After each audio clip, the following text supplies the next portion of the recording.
There's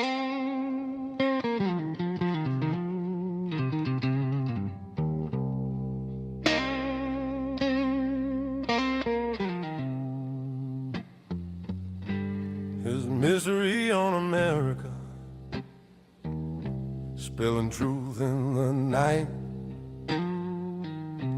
Mainstream hiding the fire, but it's bringing the light. Strap on the armor of God, stand tall, never fold. Giving you the real news stories the brave ones won't hold. Yeah, the real word is buried, but I dig it up bold. Mystery on America, watch the truth unfold. Turn on your TV, they feed you the same old lies. Pretty faces smiling while the real world cries. They cherry pick the narrative, keep the people blind. But down in the shadows, the hidden truth I find. No corporate bosses pulling on my strings. I chase the stories with fire in my veins. And misery on America, spilling truth in the night. Mainstream hiding the fire, but it's bringing the light. Strap on the armor of God, stand tall, never fold. Giving you the real news stories the brave ones won't hold. Yeah, the real word is buried, but I dig it up bold. Misery on America. All right, we are back. I've got to do the intro again. I'm just going to read it from here because I had my microphone muted. I'm having to operate two things here. So basically tonight I'm going to be joined by a small group of friends and fellow researchers here on our Discord channel. We'll introduce them in just a moment. They're going to be just on voice. They don't care to be on camera. So tonight, just so you know, our goal is to do some live research and revealing of newly released UFO disclosure files ordered by President Trump and released by the Department of War Secretary Pete Hegseth. We'll be going through each document and determining if it is new or old information. Keep in mind there are 160 plus documents so far, and we're going to go through all of them that are available now tonight on this stream. So keep in mind, we want you to please use your discernment. Come to your own conclusions. We're not going to tell you what to believe or not to believe. We're just putting out what was put out there for all of us to go through. First and foremost, though, the most important thing that we have to remember that as we go through these files and any future releases of the disclosure files is that all of our focus absolutely needs to be on Jesus Christ. So this very well could be part of the deception, the great deception mentioned in Matthew 24:24. For there shall arise false Christs and false prophets, and shall show great signs and wonders, insomuch that, if it were possible, they shall deceive the very elect. This passage advises that keeping close to Scripture and maintaining a solid relationship with God is the primary defense against this deception. Okay, so now we're going to get into the show here, and I am going to flip over to the Discord channel, and then I will introduce everybody in order that they appear from top to bottom.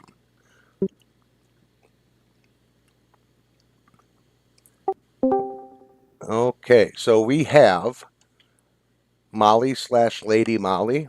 How you doing, Molly? Say hello to the audience. I'm fine. Hope everybody is. Okay, so mute one of your phones because you were echoing there, just for information. Okay, and then we have Sassy. Hello, Sassy. How are you?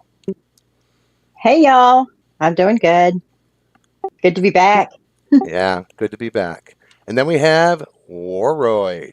I just call him Warro, a good friend of mine from Utah, fellow researcher, long time. Say hello to the crowd there, Warro. Hello, all. A man of few words, but that's okay, because we're going to get into this. So I believe, let me just verify here. Can you all see my share screen up? I can see it just great. Okay, excellent. So I am going to now switch on over to the browser screen so I can control that, and we're going to go through each document one by one. But before we go into it, we'll read the preface here that was put out for us. I think there's a pretty cool message for everybody that's going to be looking at these files here. So here we go. Okay, so this here was posted by Donald Trump on Truth Social.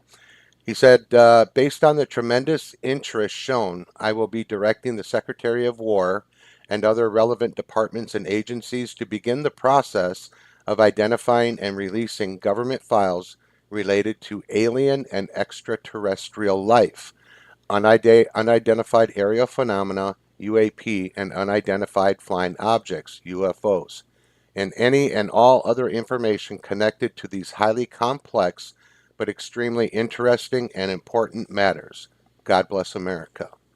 So, in the directive portion, in response to President Donald J. Trump's directive for transparency on U.S. government information regarding, I'm just going to go with the three-letter acronyms here, UAP, the Department of War, with support from the Office of the Director of National Intelligence, is overseeing government-wide efforts to expeditiously find, review, identify, declassify, and publicly release all unresolved UAP-related records and historical documents in the federal government's possession.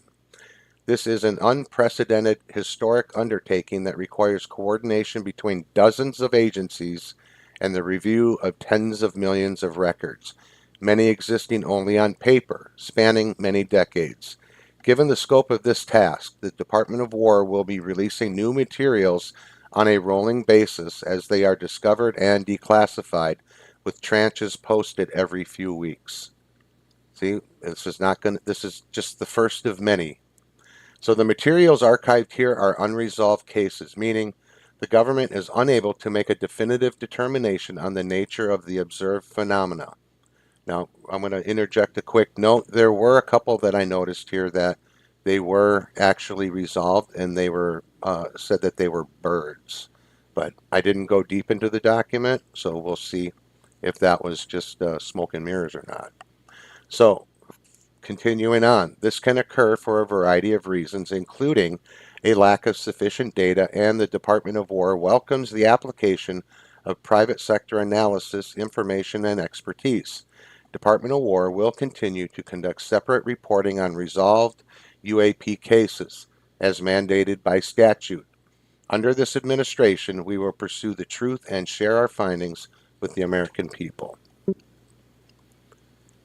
Any comments on that opening statement by the President and the Department of War?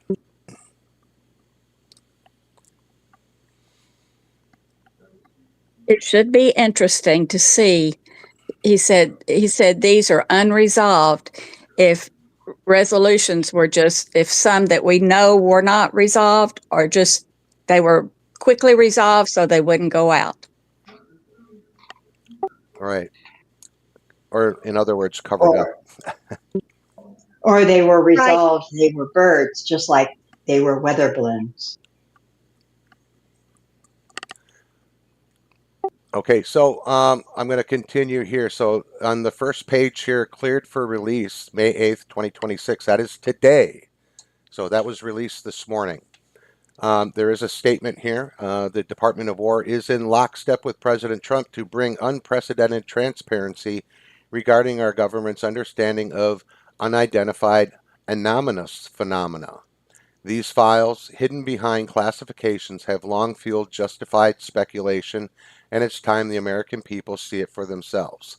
This release of declassified documents demonstrates the Trump administration's earnest commitment to unprecedented transparency. And as I read that, I said, that sounds like Pete Hegseth talking, and sure enough it was. Okay, so quickly we'll go through each of these documents. It's a two-step process. I have to click on it, and then it should open the PDF in the next page. So I don't get any information on what these files are. So we'll quickly go through them, and if we find any interesting things, we'll stop there and we'll discuss. And E, I think we need to clarify one part where you said UAP, unidentified anomalous phenomena, which means they're not necessarily in the air. They could be in the ocean. They could be on the Exactly. ground, anywhere. Yep. What were they calling them before? USOs, unidentified submerged objects, or something to that effect. I think so. Um, the USOs and then UFOs and then UAP, which is unidentified aerial phenomenon, but they said that doesn't apply because it doesn't, and they're not necessarily flying. Right. And if you remember when they were doing, well, they didn't mention it here, but on another show that I watched, when it was on the confessionals actually. He had one of the Navy, well, I think he was either Navy or Coast Guard, but they were doing one of the drug interdictions down along the east coast of like Colombia and Venezuela area. Remember when they were blowing these drug boats out of the water? Well, they caught one of these boats off in the distance and they went in chase. They had it on their radar and then they had it in their picture. But then the way he explained it is this thing looked like it was actually it wasn't leaving a wake like a boat would. It was a little bit different and or a lot different enough that they noticed that it was above the water. They followed it for a time and then all of a sudden it went under the water and disappeared. So that's interesting. Yeah, it brings to mind the movie The Abyss. I have heard it reported that NASA used to be basically the National Association of Sea Analysis, and they changed it to, instead of looking at the oceans and the depths of the seas, they moved towards the sky. But they But still I have no but they still do all their videos in water. right. Okay, here we go. The first document. Okay, so on this page here, we get kind of like a thumbnail of what we're looking at here. So this one here is FBI's 62HQ 8394. What is that? 83894 case file includes investigative records, eyewitness testimonies, and public reports concerning UFOs and flying discs documented between June 1947 and July 1968. The records include high-profile incident accounts, photographic evidence from sites like Oak Ridge, Tennessee, and technical proposals regarding potential propulsion systems. Additional topics include convention programs, researcher accounts, and extensive media coverage from the period. This file is partially posted on FBI Vault with more redactions and some pages missing. Included here is the complete case file with several newly declassified pages and only minor redactions. So I'm going to open up the whole thing. Here we go.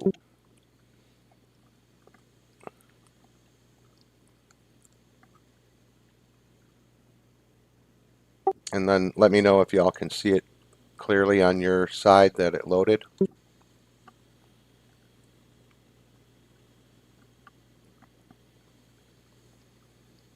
Yeah, it looks fine. Yeah. Yep. Okay, so I'm going to zoom it in a little bit here. Right now it's only at 62%, so I'm going to zoom it in. That'll make it a little bit easier for everybody.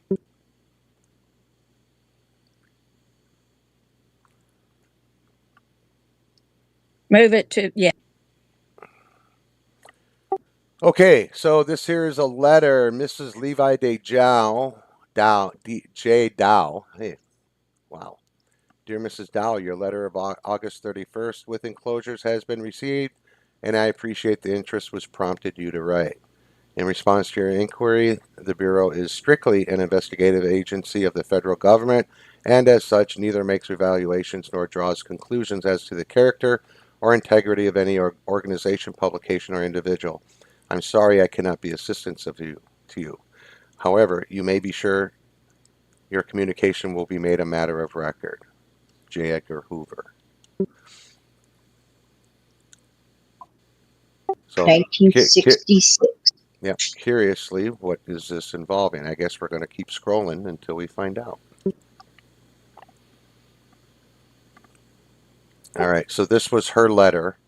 Okay, she says she's a member of NICAP and very much interested in UFO flying saucers. Several weeks ago, a fellow employee received a letter, a business letter from Arizona with a stamp on the back, see enclosed. Being interested in UFOs, I asked for the stamp and sent $3 for the 12 issues of AFSCA. Having received and read my first issue, I feel it isn't just what it appears on the surface. I can't say just why, but with my limited idea of how communists operate, it strikes me it is backed by them. So this is not an actual UFO sighting. This is off of a stamp that she saw on some other document. Let's keep scrolling.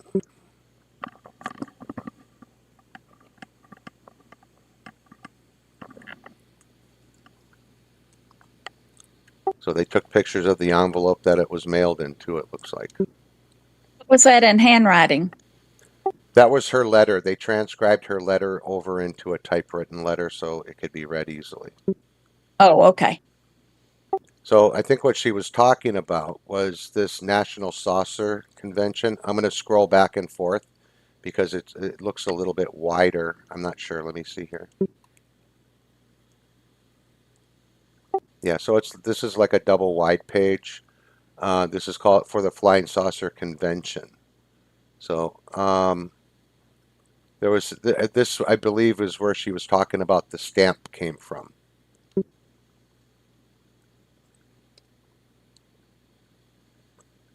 So, do any of you have the link readily available that you can put for these documents out in the YouTube chat?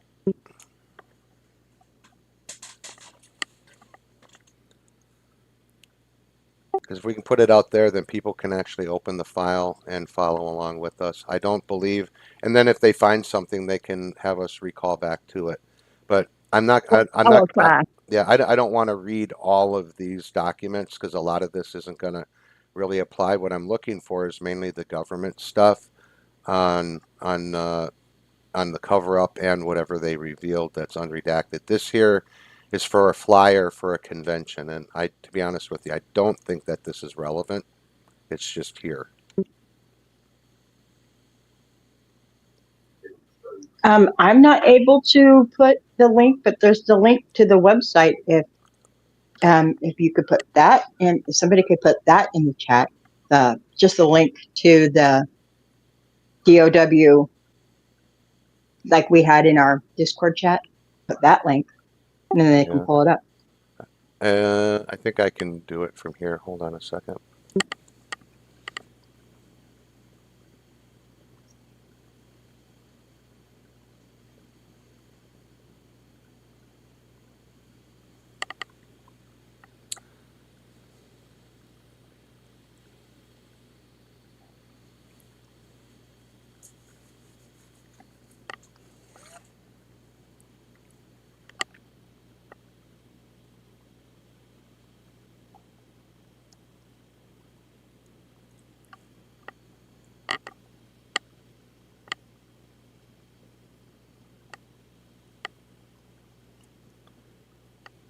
Yeah, I'm trying to do it on my phone, but my fingers are too big and it sent a partial message.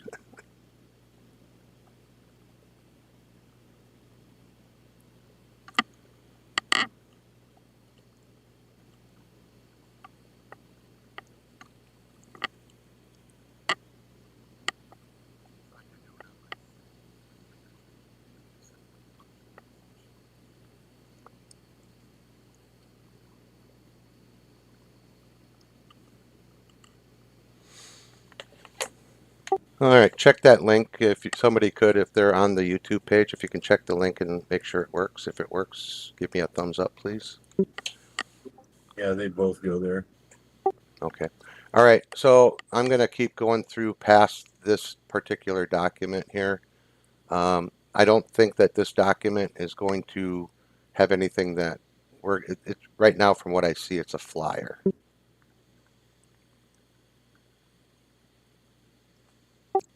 there is some newspaper clippings here. Tracked by radar, UFOs sighted over a wide section of district. This is off the London Free Press, so London, Ontario, Canada. But then if you look down in the middle of the page too, there's more stuff. A lot of this is on UFO stuff, pretty much this whole page. And I mean, the UFO phenomena was crazy back then. I was still pretty young, so I don't remember most of it, but they were already bringing out the swamp gas and all that stuff. So what I really want to do, I know what was out in the papers back then, and I know how they covered it up. I want to see what's been uncovered. So we're going to go out of this document and go to document number 2. So again, we put the link out there, so if you want to go through and look at all these on your own, you can do that, but we have 161 documents to go through tonight. So here's document number 2 coming up.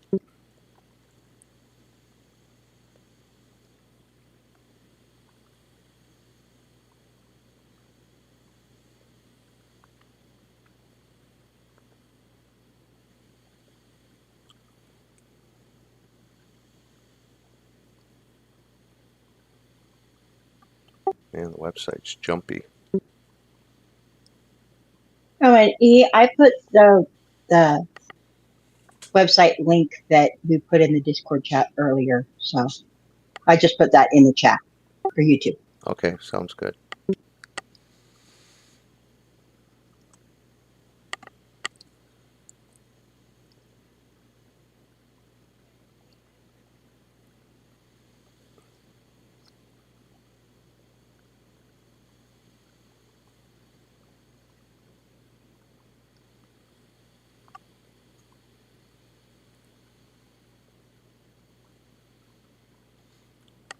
So again, I'm just going to kind of go through, look through some of these documents and see where they're coming out of. This particular one, it's an office memorandum. I don't believe that this one was ever actually classified. You know, usually office memos are just for marked as official use only. There's no high classification to them. But this is a reference letter to my letter to the Bureau dated July 28th, 1947. Copy of the report furnished to me by Lieutenant Colonel David Springer. Let me see here. Who wrote this?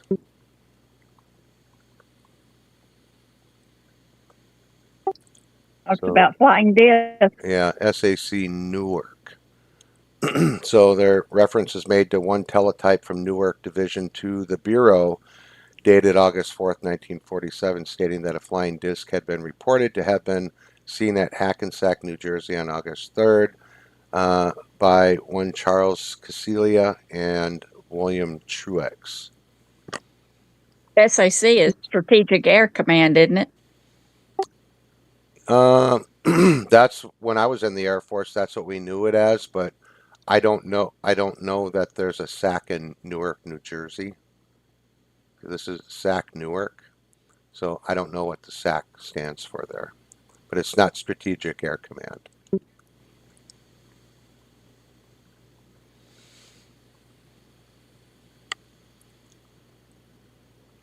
So this here is again it's just a longer letter in reference to a sighting of a flying disc. So I think we're going to find a bunch of letters like this that come in on reports of these flying discs. What I find interesting is that at this time, these letters were going to the Federal Bureau of Investigation, because if you look at the date, August 13th, 1947, the Air Force itself was actually, if I remember right, it was still called the Army Air Forces, if I remember correctly, my history.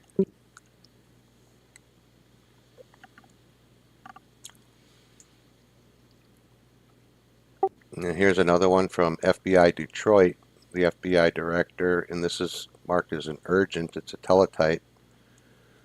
Info received from Dow Chemical Company, Midland, Michigan, that on July 10th last, Raymond Edward Lane, an employee of Dow and subsidiary since about 1922, brought some material to their physics laboratory stating that about 5, and then it says 15 p.m. July 9th last, he and his wife Laura Lane were walking in a field owned by Dow, and about 100 feet away heard a puff noise, turned and saw a ball of white about the size of a bushel basket burning about a foot off the ground. The fire died out immediately, and Lane later scooped up a 3-inch area of fused sand into a can and took this to the physics lab.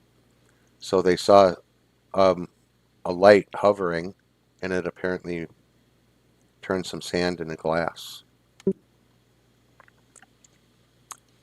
So there are marked discrepancies in their story. Dow authorities considered story fantastic, but have examined material and state contents to be ordinary sand, not radioactive, but giving off ammonia gas, a small silver nugget, almet, PWRE, except for sand, mist in it, not radioactive, melted, and I can't read it because I got stamps over it, and some sand, which gives off ammonia odor, and little droplets of silver melted in the sand, and some other grayish color and material which is radioactive. Level of radioactivity extremely low, and employee formerly employed by government at Los Alamos project states fused sand has become characteristic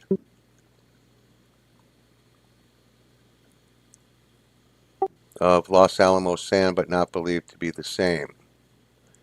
So that's interesting. That's the first time I've heard of this particular story with a sand sample. But they said they didn't. It sounded the story. They sounded outlandish, but the sand checks out, I guess. I'm going to keep going. I don't know how many documents are in this. There's 194 pages in this one document, people.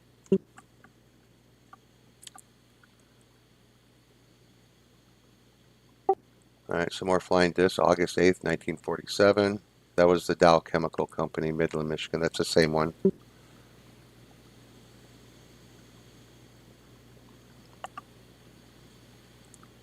Man, look at these documents, though. They're in some pretty rough shape.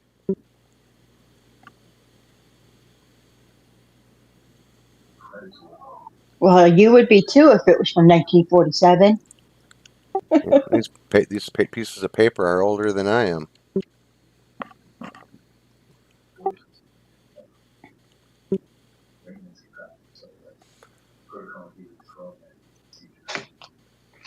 Yeah, I'm not going to spend a whole lot of time on a lot of these. I'm going to scroll through.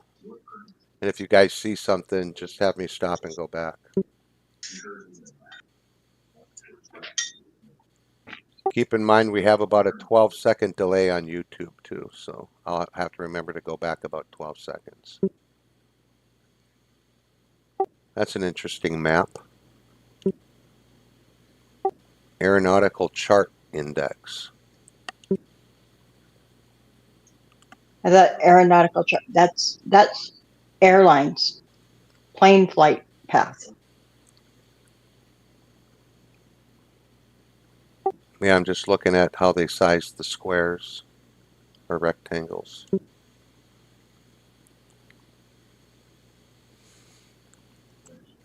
Those could be 1 degree, as lateral lines or latitudinal lines. All right, so here's some stuff from intelligence officers, McCord Field. So this is in Washington State, or actually Oregon.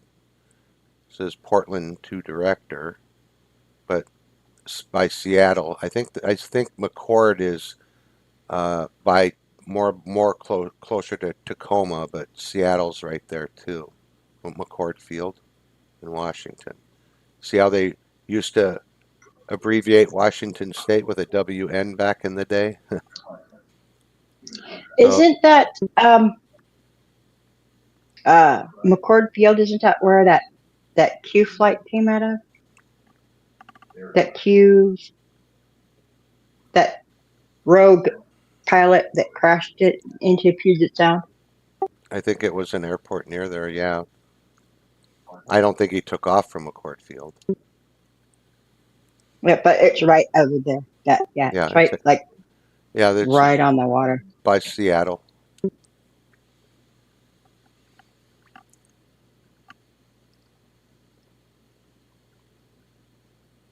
So here apparently they have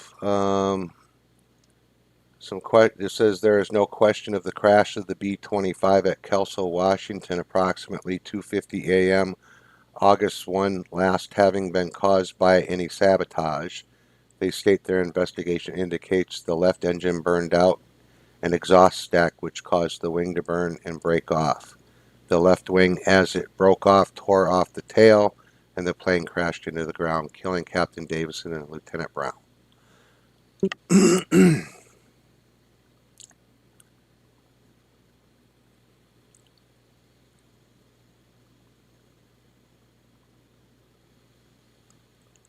So the interesting part of this here said a two officer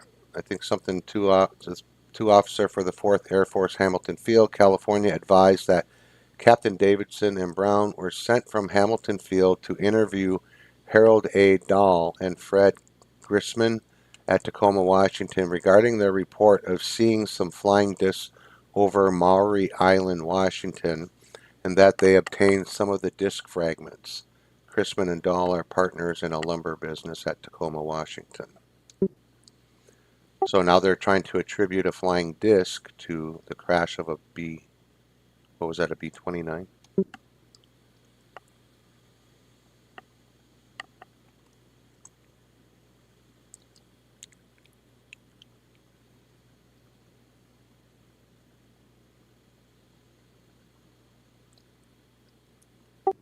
Interesting.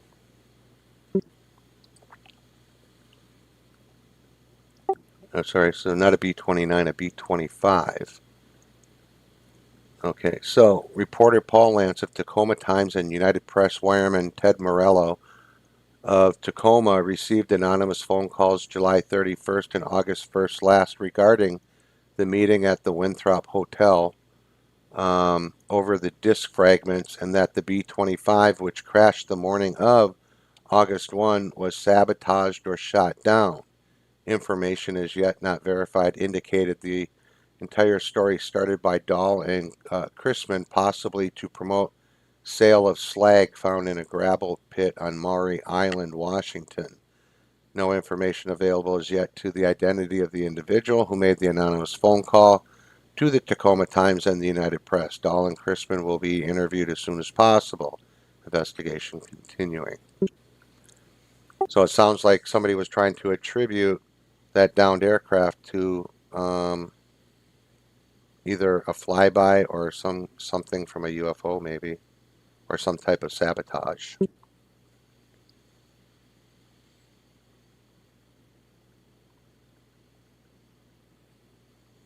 And this here's, they went on to say here that Dahl Grissman apparently repeated their false story about the material being fragments of a flying disc, and only on Saturday night, August 2nd, did Dahl admit that the story was a hoax. So they basically told them, don't talk about it anymore, is what it sounds like. Because this is actually an unresolved case.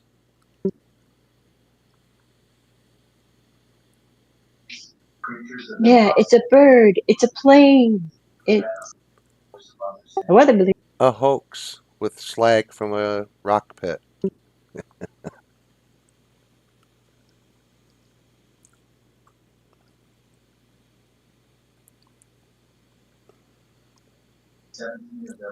Can you tell that I'm talking with a little bit of skepticism and a little bit of sarcasm? Because Yep. I don't know what to believe anymore. Like I said, we're just going to put this out there. You just use, like I said earlier, use your own discernment on what you want to believe. I'm just, I'm just going to put out what they've got. Some of this stuff I'm probably just going to breeze over. I'm not saying it's not important, but this is the first document, page 39 of 194 pages. This might take a while. We might have to make this a 2 or 3 part live stream. Or maybe this will make a few people interested enough to go there and go take a look at them for themselves.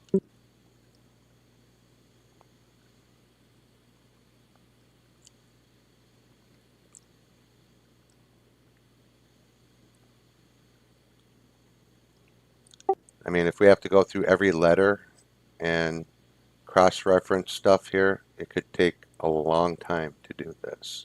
I mean, look at how long it's been hidden, and look at how many years of this information that they have. Everything going back to the 1947 all the way up until some of the latest stuff that I saw was over in the Middle East during the Gulf War.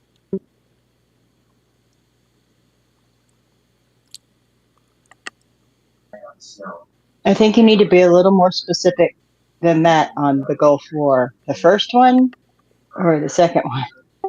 Through all of it, there were multiple through all that whole. When I call it the Gulf War, I'm not being specific as to whether it was Desert Shield, Desert Storm, Operation Iraqi Freedom, yada yada. I'm being all inclusive when I say the Gulf War, the whole thing.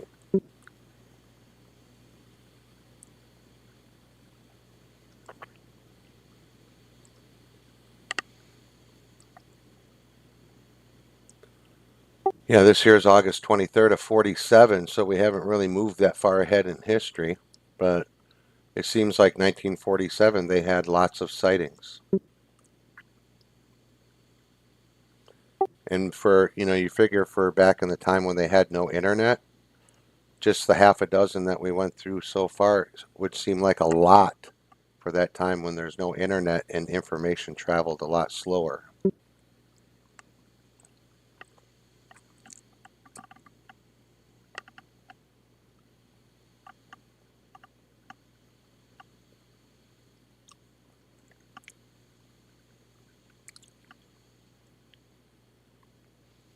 I'll pause it on each page, so if anybody going back, if they want to pause, they have time to pause something as we go through pages with a lot of text like this. I'm not going to read through the whole thing unless I see something that pops out at me.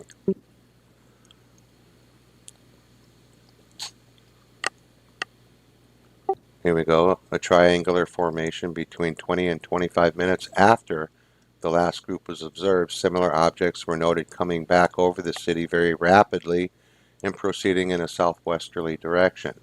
At this time, informants stated the objects appeared in groups of 3, 5, and 7. So here we go with groups of them being sighted. And like Molly was saying earlier, we were talking about Foo Fighters. What do you think, Molly? Foo Fighters? Could be. It's around They the form like bumblebees, so from what I understand, so could be.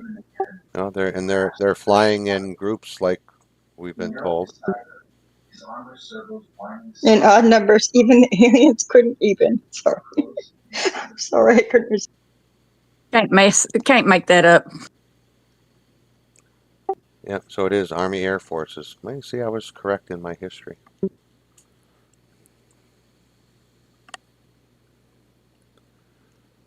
Yeah, some more stuff on flying discs. Is this from the page before?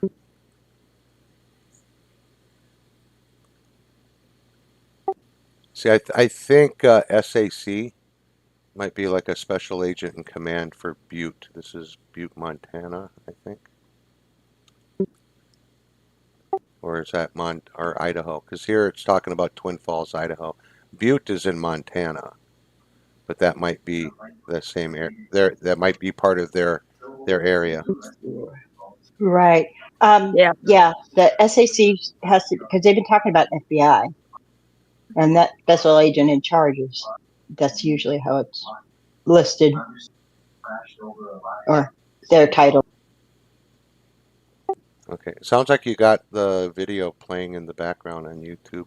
You might want to lower it or mute it because it's echoing back.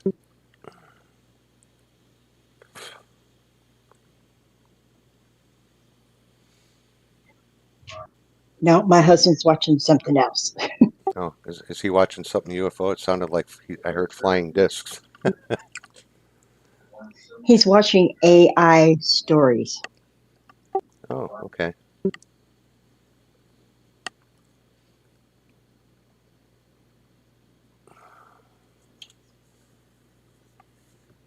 Yeah, these aren't in order either by date. This one's August 18th.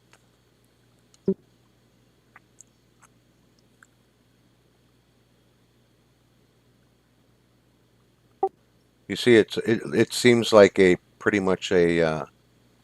Sorry, I can't help you, John Edgar Hoover. And I really don't want to anyway.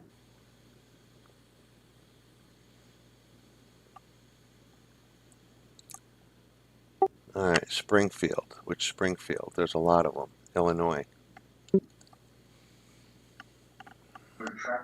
Illinois, Missouri, Indiana, Nebraska.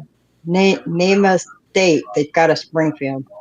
Yeah, this one here, I believe, is Illinois because they're talking about for the Bureau's information of Miss June Anderson of Saybrook, Illinois. The Springfield office.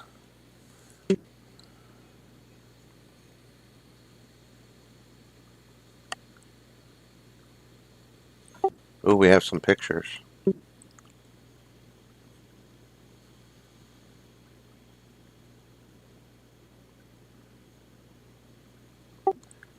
That just doesn't look very big. It's got springs in it.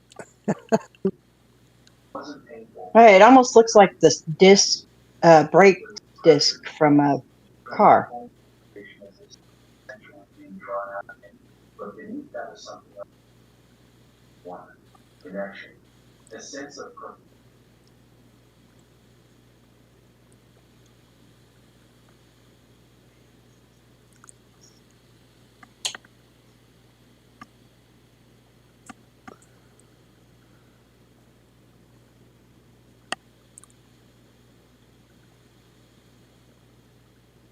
Yeah, I don't think that's a UFO. Yeah, it says Russian. Because that's a spark plug in the middle. Who are they trying to kid here? See that?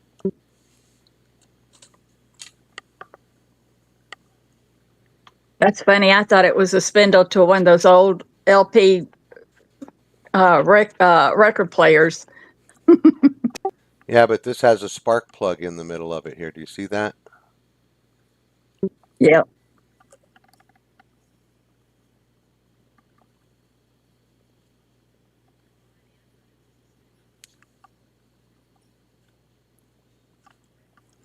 If that's free energy, I don't want it. Thank you. The turntable.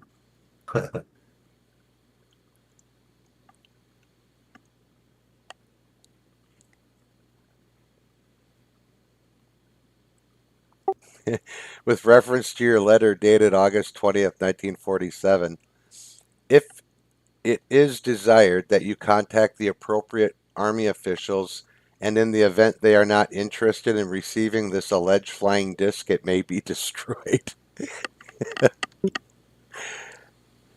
In other words, nice hoax.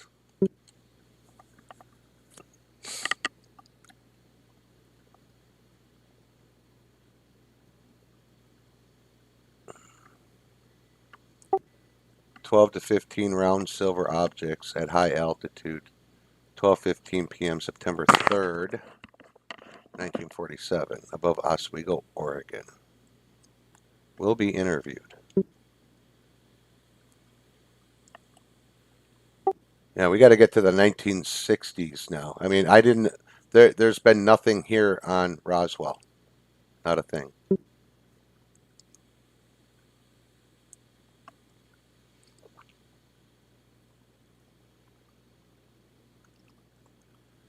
Because were UFOs even really a thing before Roswell? No.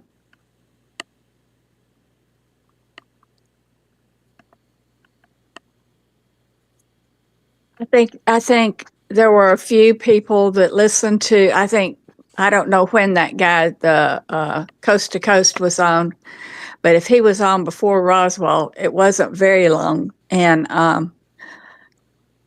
if anything, that was the first.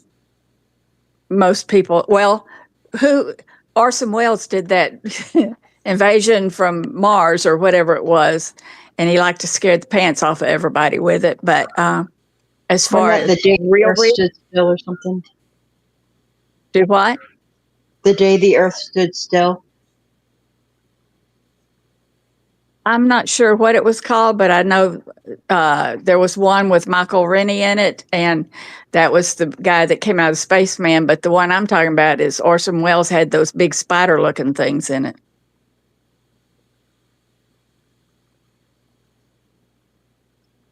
So was that radio broadcast that everybody thought was real? Was that before Roswell or no?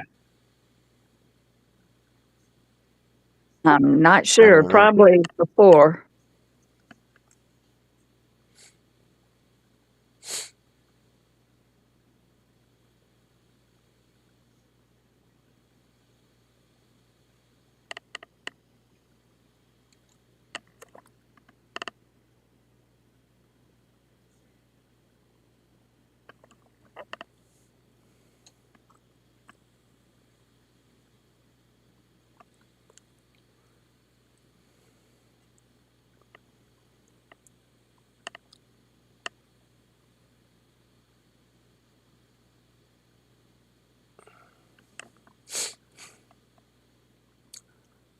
Yeah, all of these I think are just they're from what I'm seeing, they're letters of people reporting it and then getting a reply back basically saying that we can't help you, yada yada. Maybe talk to the local office or something.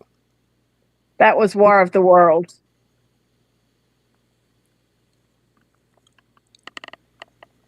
It made the listeners, I see it says,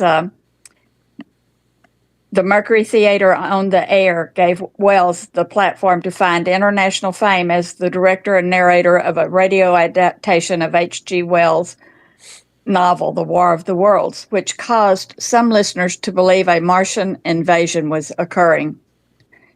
The event rocketed the 23-year-old to notoriety, and that was in 1938.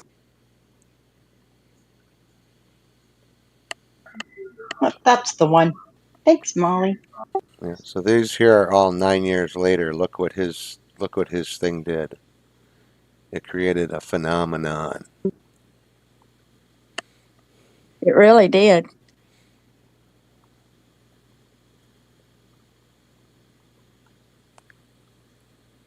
All right, so what I'm seeing right now are all of these are letters of people that are reporting. They call somebody and they do a report, and these letters here are basically letters of report or an office memorandum stating that so and so, here's their story, this is what they saw, and they'll either investigate or not. So this is what pretty much all these are, I think. So I'm going to bug out of this file, and if anybody wants to dig further, the link should still be up in the YouTube chat, and you can go from there. And then just looking out in chat right now, I see Qbot's with us. Qbot, I need to get a hold of you, and I wanna somehow be able to send you a link to our Discord channel. We got to get you back. So I don't know if anybody here in the Discord has contact for Qbot, or if they can. Molly, do you have the ability to send a Discord link out and paste it into YouTube? I'll try. YouTube doesn't always accept my cut and paste, but I'll try. Okay. Yeah, if it doesn't work, let me know, because I think I can do it, but I have to log into my other account to do it. All right, so I'm going to bump out of here and I'm going to go to the next file. These here are all people that are reporting in. None of this is on the investigations.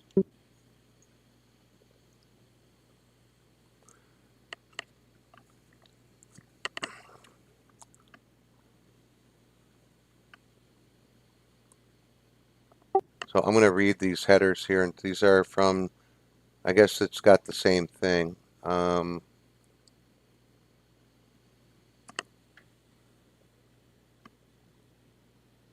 It's got more recent stamps on the top. I don't know why they ruined this, everything that's stamped on there.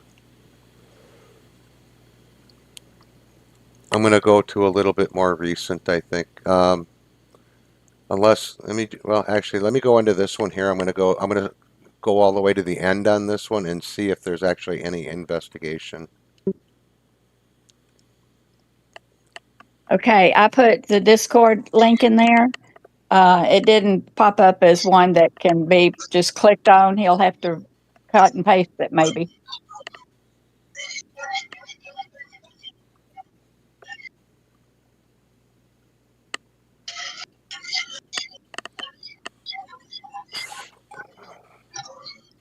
Somebody's got an open mic.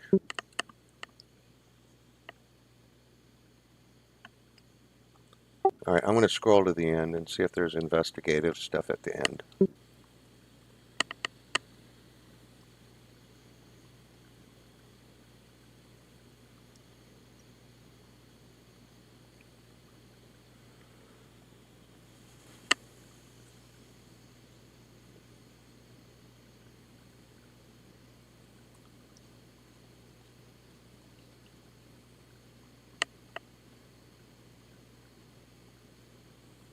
Hmm.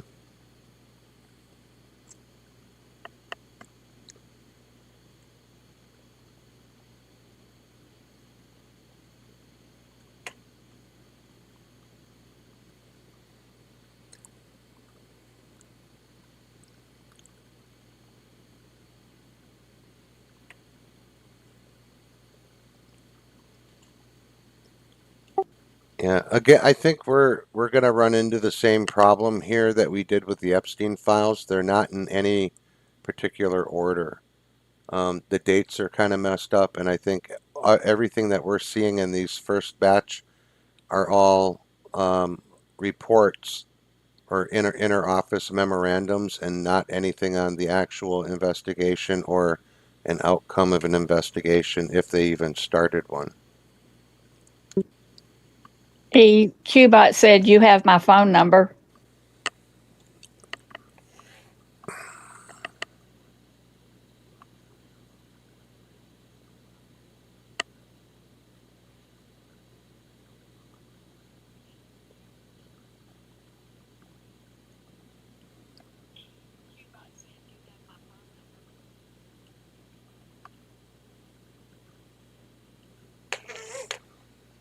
Okay, yeah, I have it. Let me find a spot here where I can just do a quick call. Maybe I'll just try to send a text message with the Discord link in it. Hey, Qbot, can you type in chat if you still use Discord? If you do, I can send you a Discord link.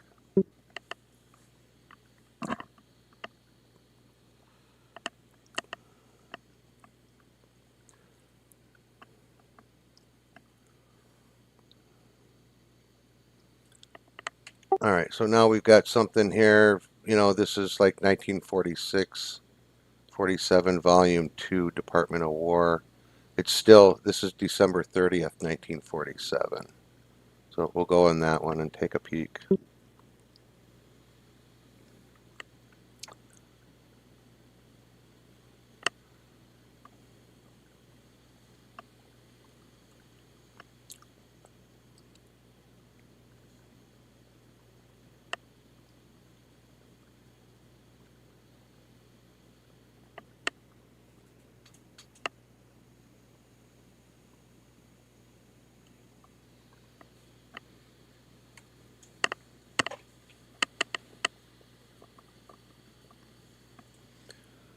Okay, so Air Materiel Command. This one here was secret at one time.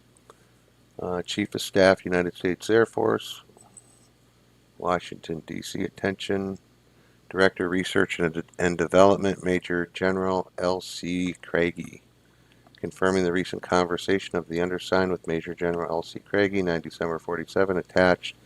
As listed below are copies of the reports from this headquarters concerning flying discs. So maybe we got something here.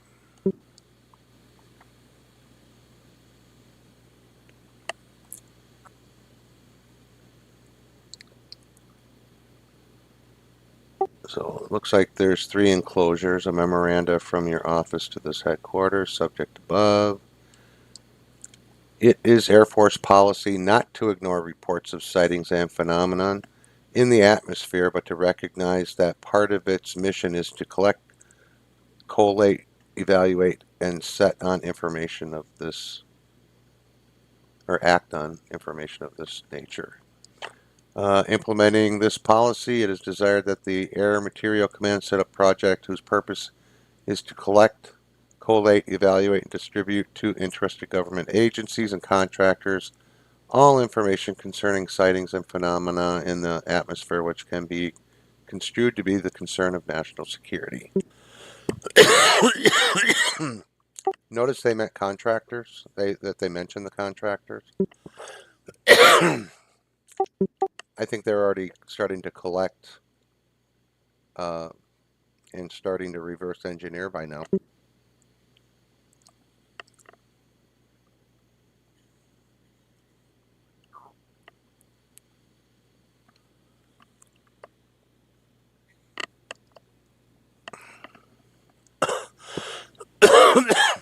So it looks like we got some more photographs going to come up here in a moment.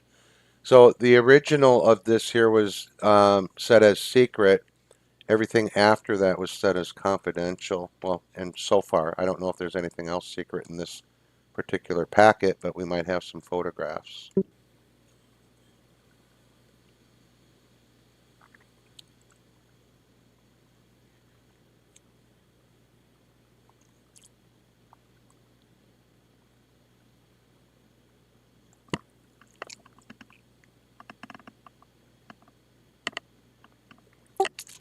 Oh, here's an interesting letter.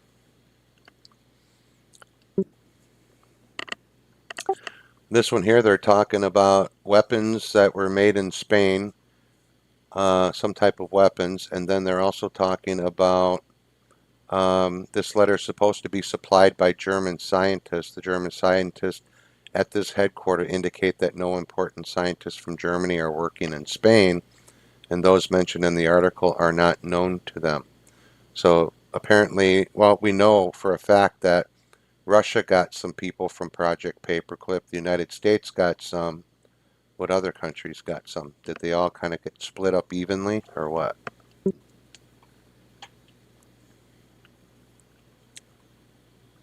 Are any of you aware of any other countries besides the United States that got Nazi scientists from World War II? Under United States was Project Paperclip. Argentina. Well, they didn't get them. That's where they ran to. The And they went the through the, Nazis that wanted to go covert.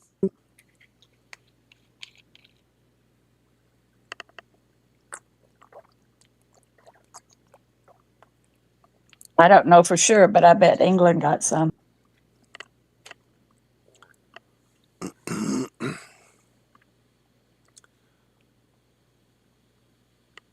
So I am going to make a note of this volume right here for future.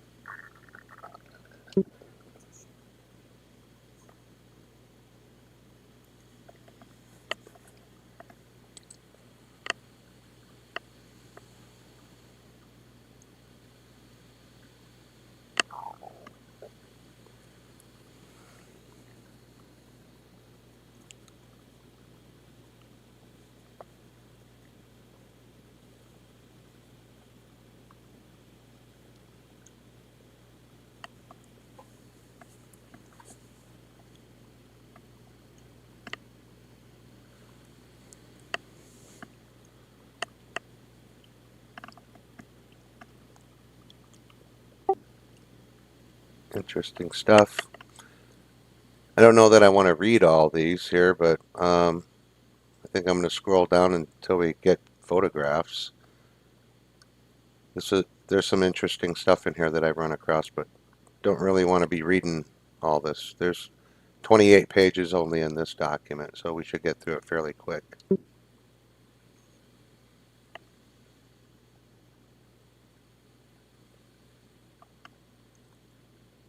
And this is when Twining was a lieutenant general.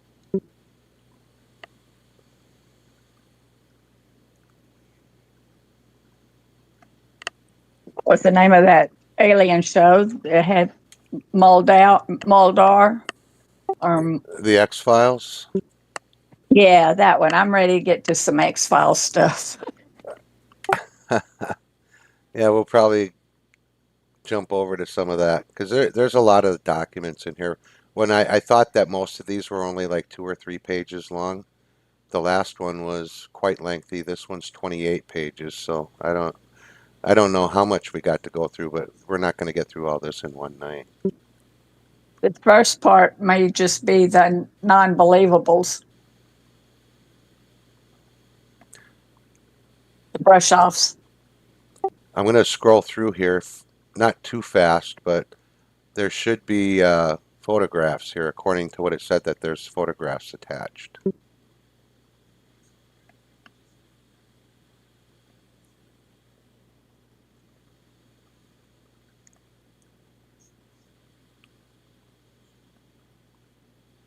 Isn't there another way to link this to Qbot instead of leaving it in the chat? Yeah, I can send her a text message, but I got it. I got the link. I put it posted already.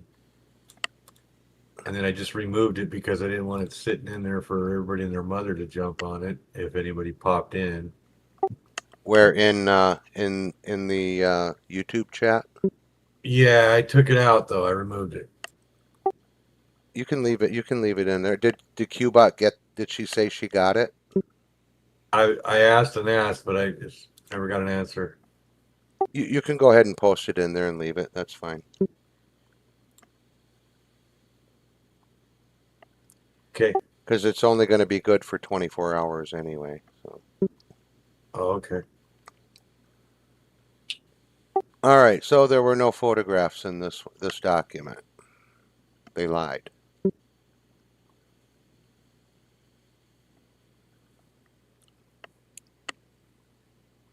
Okay, so now we've got something, December 5th, 1965, low Earth orbit from Gemini 7, a transcript. Let's go see what's happening.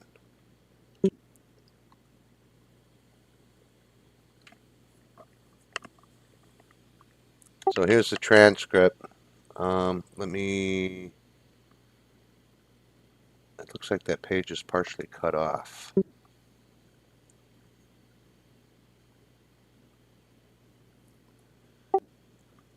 Okay, it says, since we have dubbed the tape off the master tape here in the control center and we are preparing to play for you, it contains references to citing not only some particles but as well as an unidentified object plus the booster HERS. That tape will play it for you now.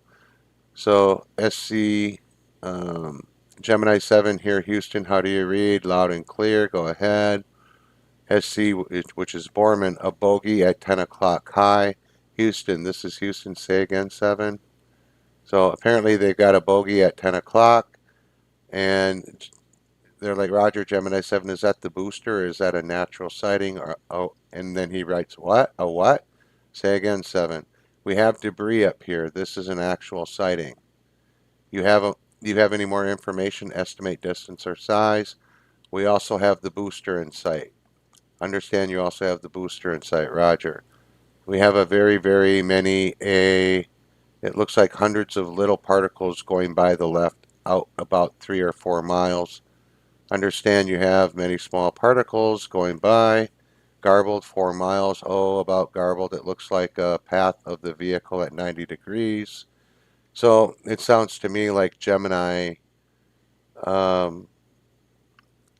7 had contact with a UFO while they were Yep. up in low Earth orbit.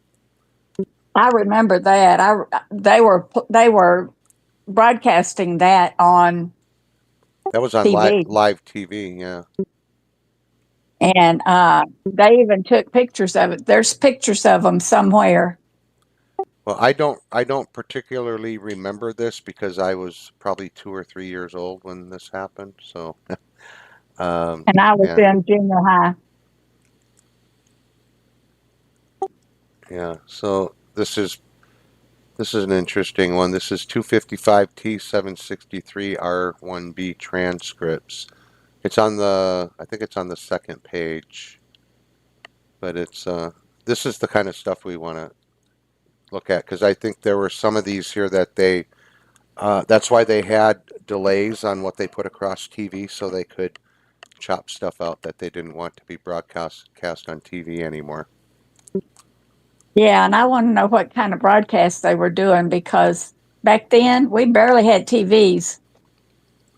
Yeah, they were in low Earth orbit, so I'm sure that I mean, look at what ham radio can do. And if you're in low Earth orbit, you're not quite all the way in you're not in outer space, you're more on inner space, kind of on the edge. So there's, when you get up that high, I guess there's weightlessness, but I don't think that they were all the way out there. I mean, what is low Earth orbit is what, 100, 120 miles up, maybe, if that. That's where Elon puts the I think that's where he puts the satellites. Yeah. Okay, so go to page 3. We have some audio. Let's see if there's an All, audio file.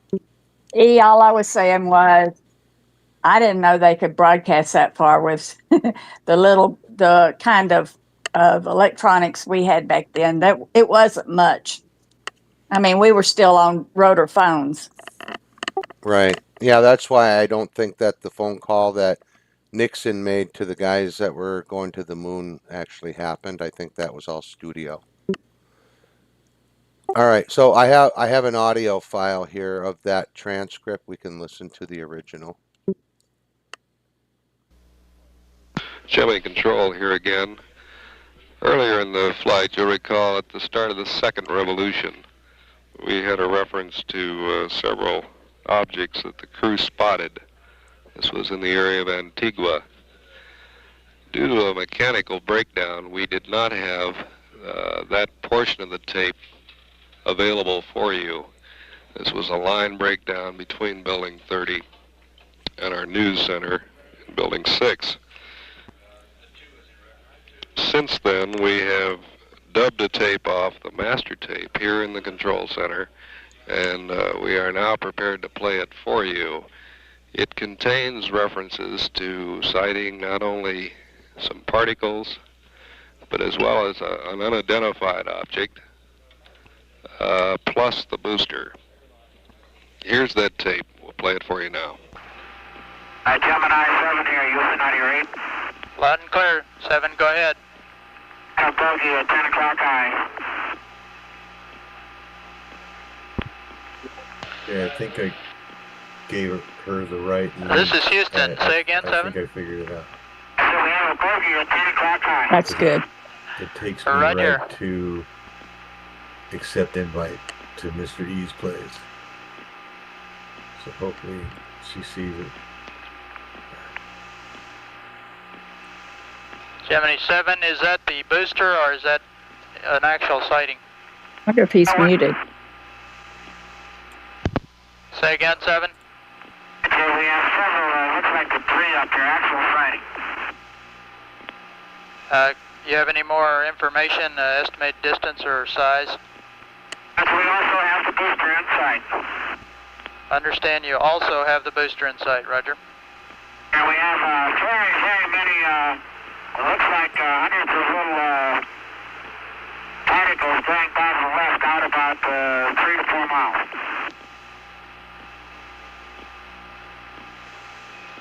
Understand you have many small particles going by on the left. At what distance? Large, looks like perhaps a vehicle that's disintegrated. Roger, understand they're about 3 to 4 miles away. They're past now, they're going to polar orbit. Roger, and understand they were about 3 to 4 miles away. Try the pier line, or further. Roger.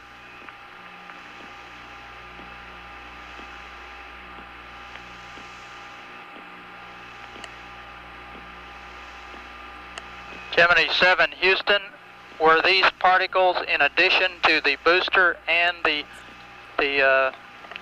bogey at 10 o'clock high? Roger. There's no sound. This is, Houston, this is 7. Go ahead. I have the booster on my side as a brilliant body in the sun against a black background and with billions of particles around it. Roger, what direction is it from you? It's about at my 2 o'clock position. There's no sound? Nope, it was just NASA's emblem on there and some words that they were, it was just the words, but captions, but no sound. All right, let me look at something here and see if I can figure out why. Nope, it was just Yeah, it should be coming through the desktop audio portion here. So let me just hit. I'm going to start it from the beginning and see if it works. Gemini Control here again. Earlier in the flight, you'll recall at the start of the second revolution, we had a reference to several objects that the crew spotted. This was in the area of Antigua. Due to a mechanical breakdown, we did not have that portion of the tape available for you. This was a line breakdown between Building 30 and our news center in Building 6. Since then, we have dubbed a tape off the master tape here in the control center, and we are now prepared to... Well, yeah, I'm looking on the OBS side of things, and our stuff is coming through, our audio, but for some odd reason, I don't see anything going on the label that I have for the for that screen. It's supposed to play audio. It should.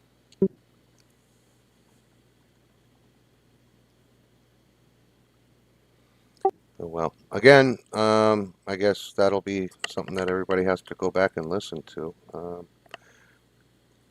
You're just going to see the NASA logo on that one, unfortunately, unless you actually go there and listen to it. For whatever reason, I don't know why it won't play. Maybe it was redacted. No, because we could hear it. So it should, if it was coming through my headset, it should be going through over to YouTube as well. Anybody out on YouTube, are they hearing that audio on YouTube?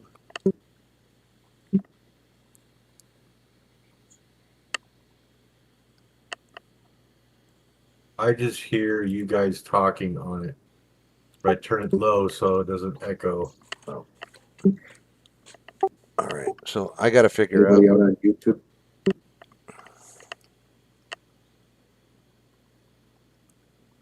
I'm on YouTube and I didn't hear anything. Yeah, I'm not hearing anything. Just I just hear you guys talking. That's it. Okay, so our Discord voices are going across, so I hear that. Yeah. Yeah. Yeah. Okay, I'm just going to continue on. We'll go past that.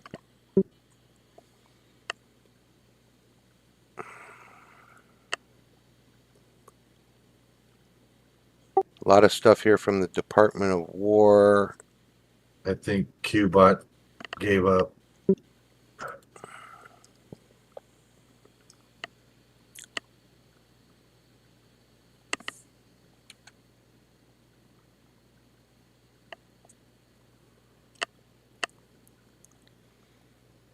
Yeah, let me put the whole link. It's a little bit different link. It should work.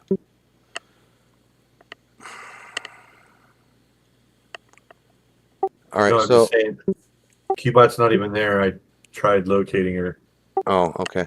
All right, so everything that comes after the Gemini stuff, it looks like we're out of the NASA stuff and we're back to the Department of War.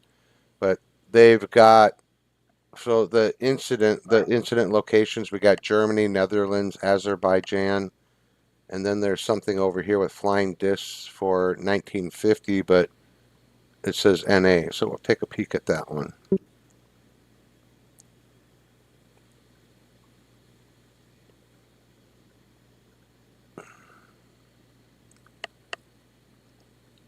This might be another big file. Yeah, 143 pages.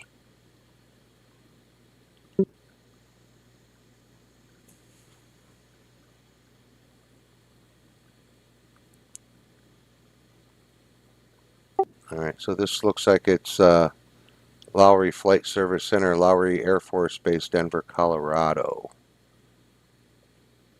No photos, sketches en route. Spherical. They appeared to be size of old-fashioned street lights, about 2 blocks distant. Brilliant white, emanating orange and red flashes. Kansas City towards Olef, Kansas. Motionless, and then moved off very fast. So,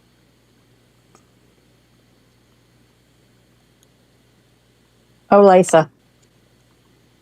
what's that? Olathe, Kansas. Yeah, I'm having a hard time reading the text.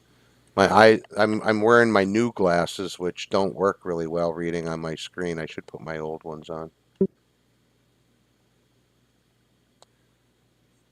This here is like some very specific information of location where they were seen. It's like they got pins on the map, how big they were, if they, and if they saw like aerodynamic veins, air ducts, that kind of stuff, getting like very nitty gritty about the aircraft.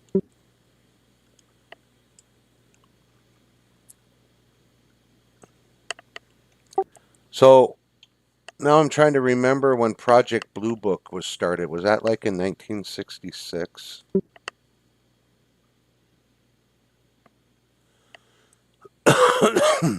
Just a minute, I'll check.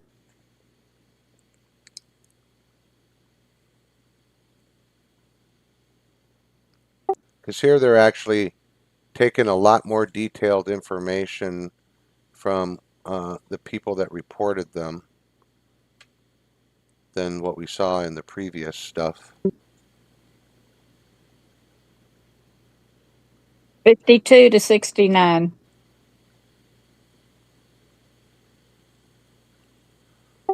Maxwell Flight Service Center, Maxwell Air Force Base, Alabama. How far is Maxwell Air Force Base from the Armory, Molly? Did you hear what I said about 1942 to 1969? Yes, ma'am. Okay. I wonder how far that is. That the Huntsville, Alabama area? Yeah. What a shock. Yeah.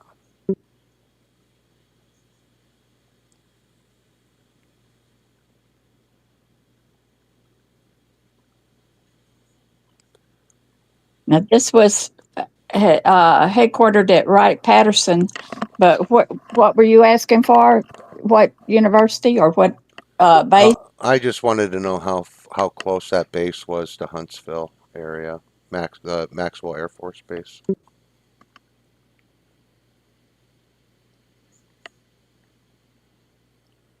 Because this next section here deals with Wright-Patterson specifically after that.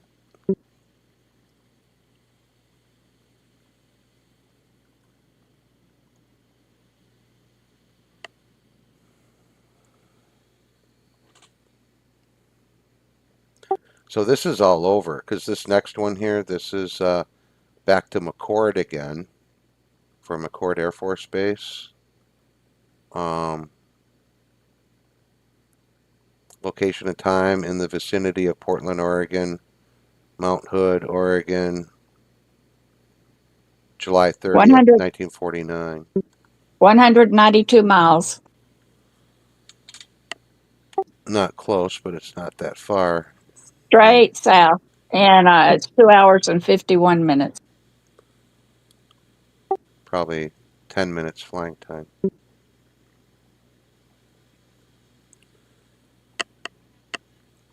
All right, so we're getting a lot of documents. This started out in 1960 and it's going backwards. We're going backwards now into 1949. So it's and it's from different locations. So this is a collage, I think, a collaboration of different reportings. Okay, Cubot's back. Sorry. She says it's saying age restricted server. We didn't turn the age restriction on. Yes, you did. I can't, there's been times I can't forward stuff into your server because it's age restricted. You told me it was age restricted. Oh crap. Okay. Give me a second. Shoot, lets me go in, but I'm already in. I might lose my share here. Let me know if I lose my share. Well, I put the other link I had in there that takes me directly to Discord and your place. So I don't know. It's not showing age restricted on my end. Let's see what your link says. No. No, that's me. Probably because I'm already in. I can get in. I can't forward stuff to it. Oh yeah, right. I understand. Now All I'm right. talking about Cubot. I'm just trying to get her in. All right. Have her try to come in again with that link. I turned the age restriction off. All right. Back to the document. All right. Where do we want to move forward to? I thought I heard somebody say they wanted to get into the woo-woo stuff. Because we're getting ready to go to page 4 now. Okay, so do you remember the movie The Fourth Kind? Yes. I want to see stuff about that if they've released any of that, but that Okay. might be further down the line. That was in what, the 90s? Yeah, I'm seeing let's see. May 6th of 2022 is next. There that's the next date in here. So it basically jumps from 1958 backwards to 1957 and then jumps forward to May 6th, 2022. This is a mission report, Middle East and Iraq.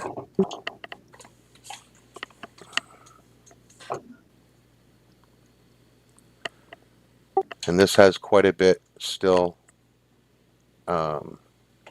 redacted. Little bit nicer documents.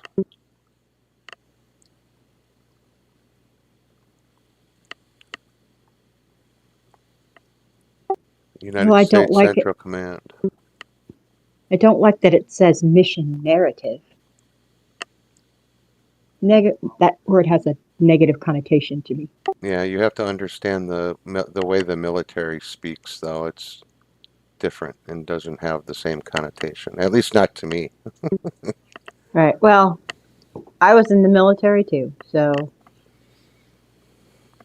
that's why. But nowadays it's gotten to be negative. So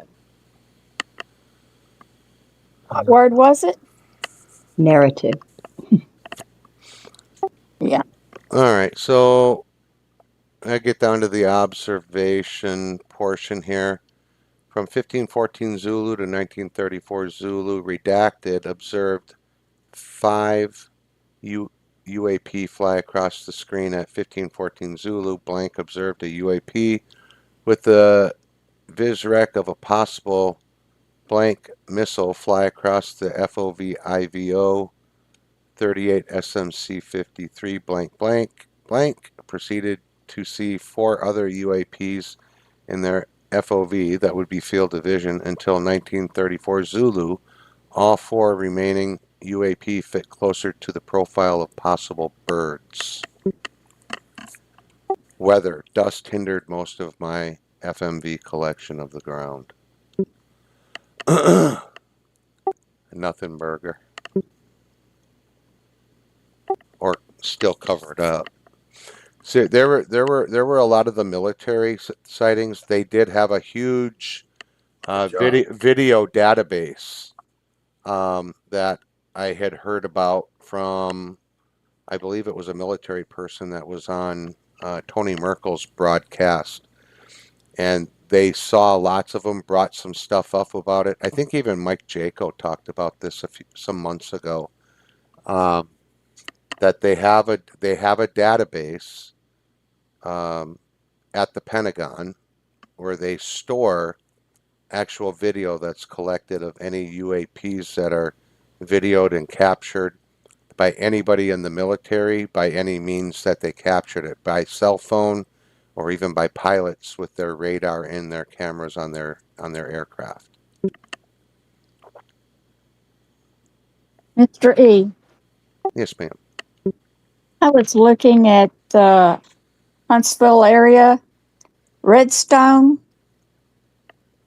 Test Center is in Huntsville, Alabama, and it's aviation and missile testing and propulsion testing. And that's in the same area as those people were. Yeah. And we have photos from overhead view of the buildings and how close they were to each other. Yeah, propulsion, but the propulsion, somebody, I read an article that said that Amy was killed because she was fixing to let out that area was number 3 on the list to be bombed if we got hit by bombs.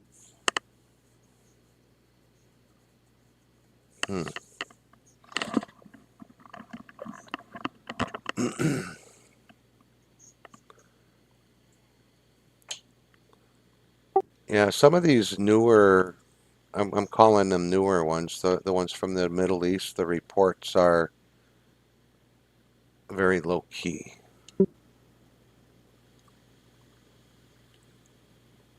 They're not very specific. Did you notice that, Sassy? Yeah, but also more like it's like very, very low key, like very matter of fact. They're not like, this is really shocking and really unusual. It's like it was almost a common occurrence, and it was just part of the report of the day.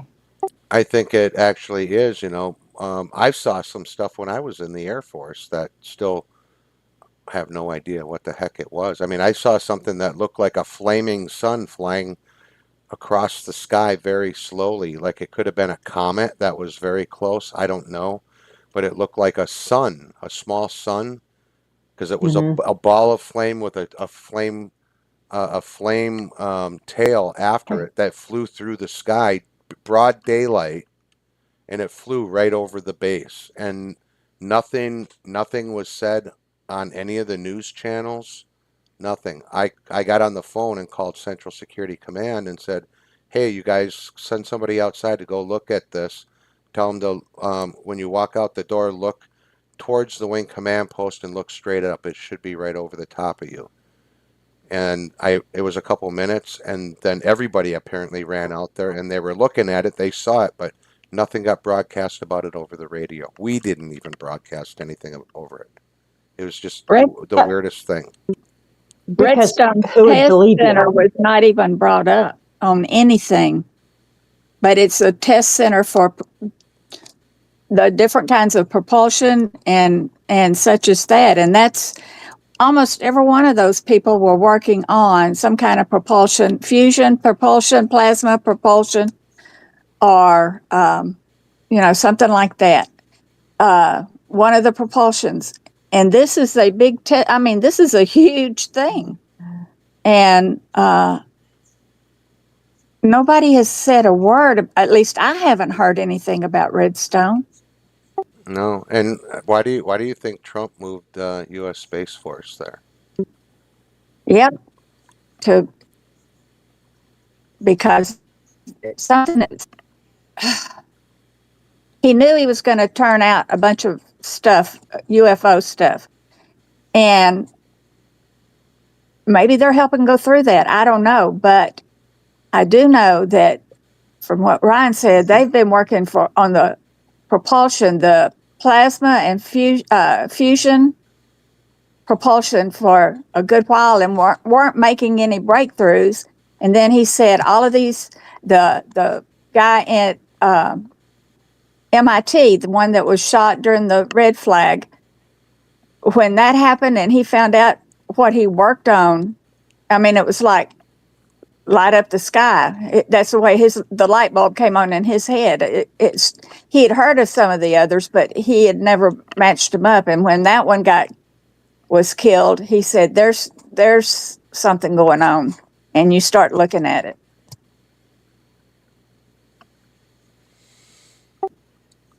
Plasma, propulsion, and fusion. And what was that last one I told you he said? We need to go back to Draco and look at that stuff we looked at the other day. Yeah, we need to actually do our show that we were talking about. I think it's way past due because we were going to talk about what everybody else was talking about, but what we're talking about is what we're going to be talking about is a deeper dive and much more, I think, more important about the whole thing. Well, Rogers works at that place, Black Dragon, or whatever it was, Black Dragon. Yeah, Night Dragon. Night Dragon, yeah. Okay, so here's something I found. This one here is a mission report over the UAE. Said at 0145 Zulu blank received one guard call from Iranian air defense stating maintain safe distance from border. Call was professional. Blank responded, this is a coalition aircraft conducting routine operations in international airspace at 0145 Zulu. So the next page is missing. Oh wait, the calls from Iranian air defense ceased. Then it came down to here. So Iranian air defense was picking up an unknown aircraft, and they were told that they needed to keep a safe distance from the border, that it was a coalition aircraft.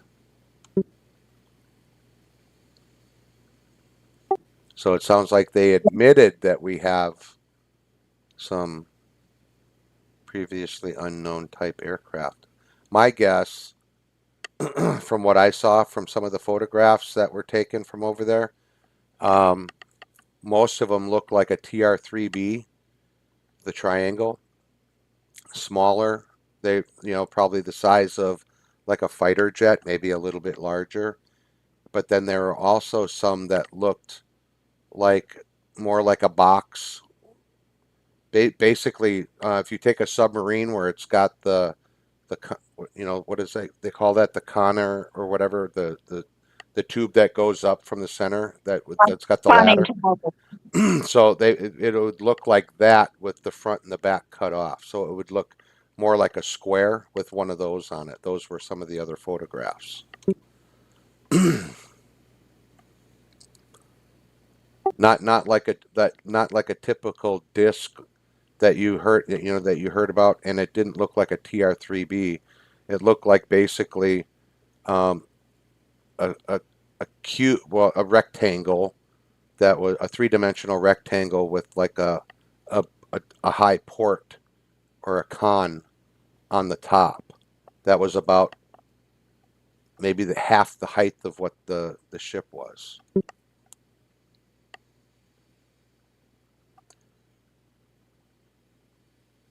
So this is interesting that the Iranian airspace, the Iranian air guard people, whatever they are, were had noticed it, but then they were called from quote unquote coalition forces, telling them it was a coalition aircraft, stay away from the border.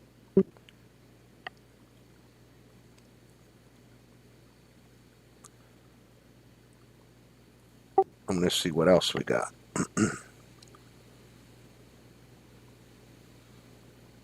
Here's Syria mission report, October 2024.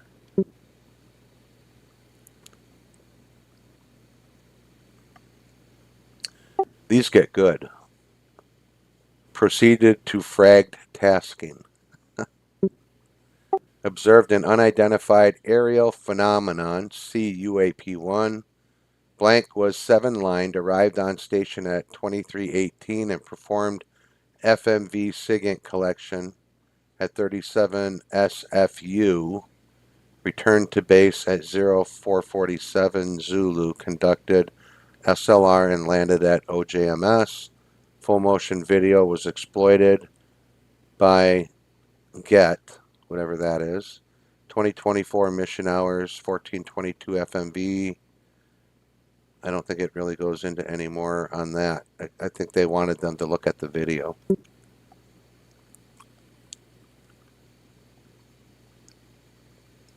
This does not have a video attached.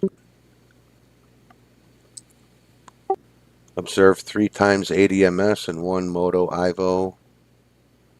Conducted poll at SP and observed. So I don't know what all this is. This is like air traffic controller speak. I was a cop, so I don't get it all.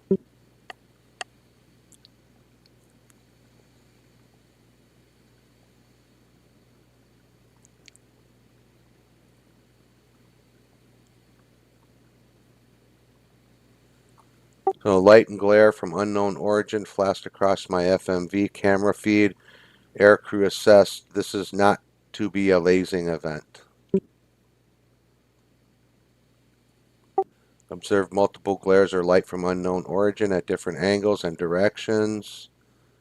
Glare crossed directly on the FMV camera and observed a light glare halo effect at the top of my FMV feed. Air crew considered this no mission impact or change and UAP was benign.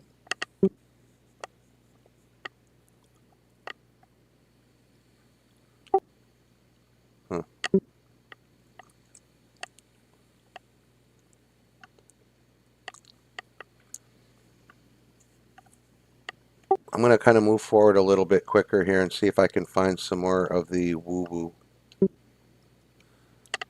I'm kind of feeling like everybody that wants to look into this, they need to come and look at it themselves, because this is a lot of stuff for one person to read, and I think we might hit on a golden egg here, but I'm just going to try to go through and try to find more recent stuff.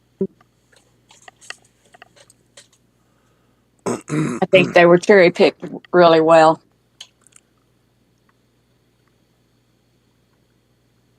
Yeah, unfortunately, not too much of this stimulates me to want to really go deep diving into it yet. There isn't. A lot of this is stuff we kind of already knew. There's some reports in here we didn't know about, but it's all kind of like the same thing that they're seeing. And again, I mean, when did we actually start reverse engineering? I mean, my understanding is we were given stuff well before Roswell, years before Roswell. There's even reports of going to the late 1800s where there were flying craft that were they tried to reverse engineer them, but we didn't have the right kind of technology to reverse engineer. So most of the stuff they built were dirigible type things, like lighter than air, hot air balloon type things, but like a Zeppelin. Bet you $5 if you could ever look at Tesla's papers that Trump's uncle confiscated when Tesla died. It has some reverse engineering on vehicles like that, unknown vehicles, because some of the stuff they had to put aside because we didn't have computers and stuff that were powerful enough to even do any of the computations that they needed. There was nothing. We didn't have the tools needed to reverse it. So that's why NSA got it, so that or whoever it was got all of the plans, because they didn't want deep state to get it. We wouldn't be here now if they'd have gotten hold of it. And so they had to wait around until the big computers, the quantum computers, came along that could do some of this. Some of it was done earlier, but some of it had to wait until these big computers, fast computers, came along to do some of this high level computing and all. Yeah, not that they knew that there were going to be any fast computers, but if I go back and and I can use as a reference from some deep dives that the MLB guys, the My Lunch Break guys, were doing. There were actual high-speed computers back in the 1930s. They tried to tell us that they were like the pull card type computer stuff. No, they had high-speed reel-to-reel magnetic tape computers back then. Some of it was even more advanced than those. Yeah, There's old video showing it. I'm just telling you why they said, well, even those lunch bunch guys said some of it had to wait until we brought stuff up, because even when they had it, that didn't mean they haven't had it after those people disappeared or whatever happened to them. In all those empty cities, all the people were gone. Where did they leave their high tech stuff? No. So we still didn't have it. They might have had it back then, but we didn't always have what we needed to do some of the work that we found by the wayside. Yeah, they just hadn't found it yet. That's the key word. All right, so look at look at this document, okay? Everything is all black here, 1.4a, and you scroll down the whole screen until you get to page 5. And then you get this description here: observed 1X UAP IVO, velocity was 40 knots at FL 160 to FL 170, UAP speed remained constant. Okay, then the next page and the last page, observed 2 possible UAPs. Velocity was estimated at 278 knots. UAPs increased speed and changed direction toward the south. So this is in the Arabian Gulf area, and that whole document, there must be some juicy stuff in there because they redacted every page but partials on 2 Back up pages. a page or two before that, when it just. Yeah, this right here is the first unredacted page. Otherwise, they all look like this one.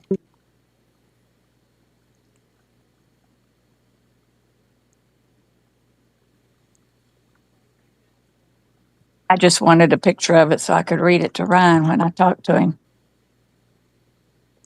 I get it though.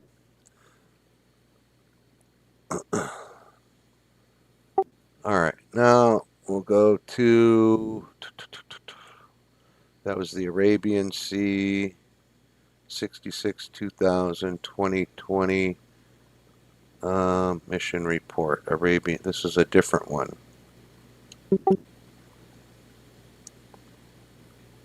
No, pretty much the same stuff.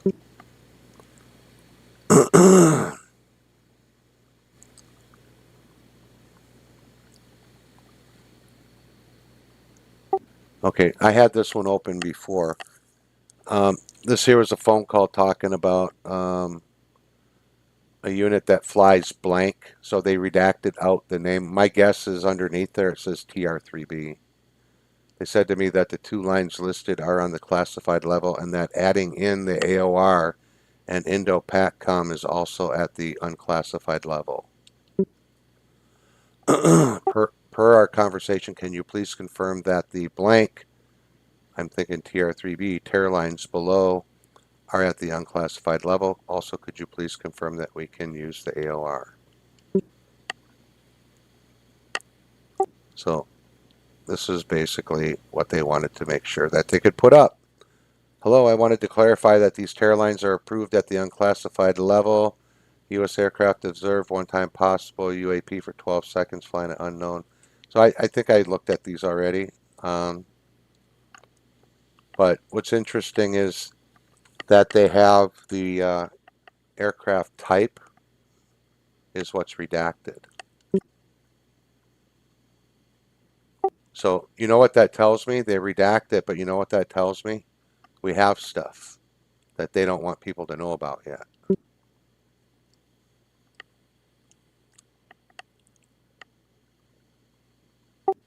I think like 95 to 98% of these sightings are ours. And I have a question. Wasn't somebody just at Area 51? And then there was some seismic activity that just went on there? Tulsi Gabbard. That's what I thought. I was either that or Christy Nome, but I went, she's gone. So Yeah, it was Tulsi, and Trump ordered her to go there. I wonder how many Delta Force guys went with her. don't know. I know one that didn't go with her. The one that leaked all that fed on that operation in Venezuela. He didn't go.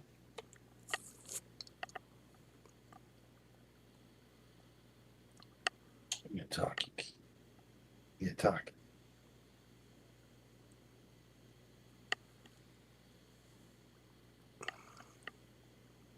I can't even read the stuff you're putting out. Yeah, I'm just looking. Most of this stuff isn't even worth putting up there. It's all pretty much everything's redacted. I'm just stretching it a little so I can kind of halfway see the letter. Were you stretching in Discord? On their own side, yeah. I can make this a little bit bigger though. Can you see that all right? Yeah, I'm zooming it up myself, actually.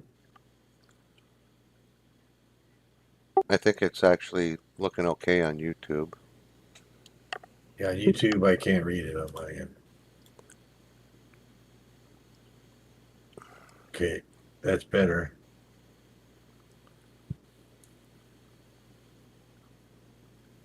Yeah. I can do it in Discord too. I put it up to 125% and it still fits inside the screen pretty good. So yeah, it's pretty good. They Yeah. use OBS.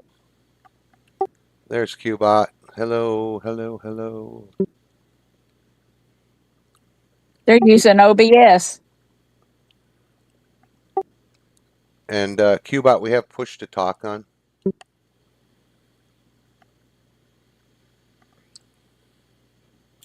Yeah, I can zoom it up nice in Discord. So this is just some reports, from guards. It's funny because when I was in the Air Force and we did our reports, we didn't write them like this. We did use like, the Zulu time. We did use that, but we didn't use every other word was as a acronym.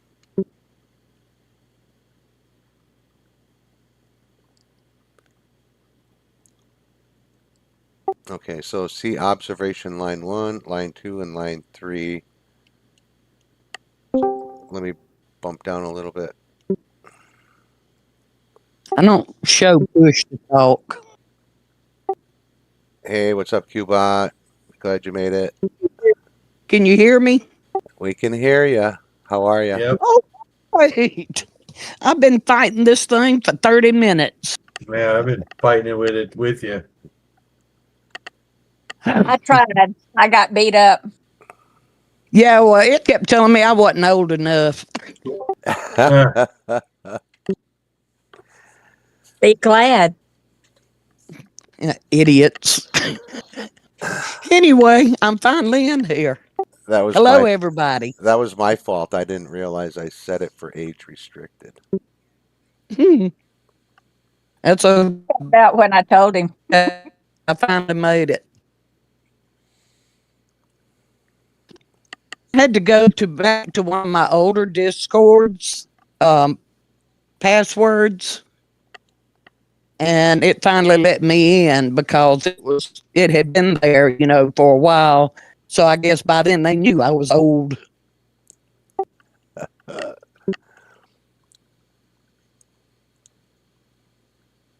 So what's up? What we doing? All right, so we're kind of moving along into some of the more recent stuff. I'm in a file right now that's it's a UAP mission report from the Persian Gulf on July 2020.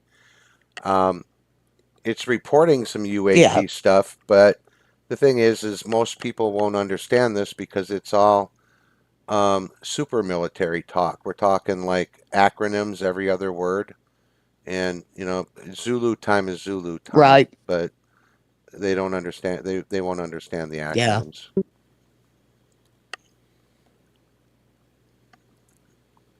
Oh, do I see Sassy?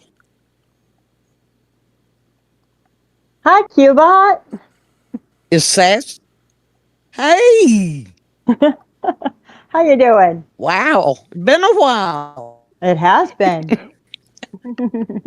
It's really good. Yeah, good to hear your voice. Okay, I'm sorry. I didn't mean to interrupt. No, it's good. We're filling the air with quiet here because I'm just trying to find. I'm trying to find some woo-woo stuff even, and I'm not even finding woo-woo. Well, this is release 1. Yeah, it's release 1, so we're not going to find a whole. That's why they said have fun, because we're going to go through here and it's going to be a big disappointment, and that's kind of what it is so far. Yep. And we won't want to look at the other releases, and so they don't have to worry about stuff getting out. So this one here has some footage. We probably won't be able to hear it, but I'm going to play the footage.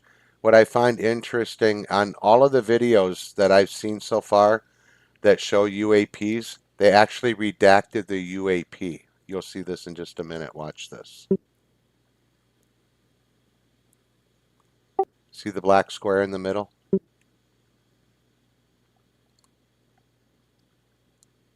Yeah.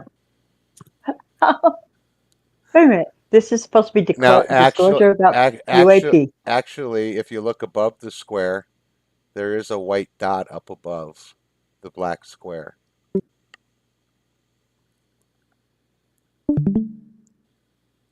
Maybe that's it. Do I have to go to watch screen? Stream? Just click on lobby voice. Just click on it, and it'll bring you into the viewing screen.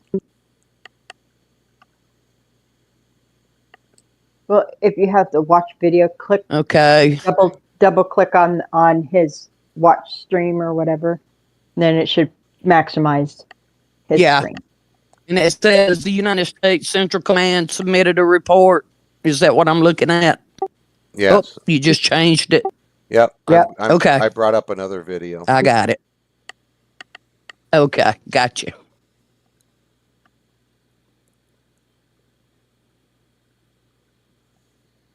There it goes, right at the bottom of the screen. See it? What was it? I see it. Wow, that thing is zipping around. Oh, I see. Okay. Now, you guys don't see that in full screen. I can make it bigger. Hold on. There we go. Holy cow.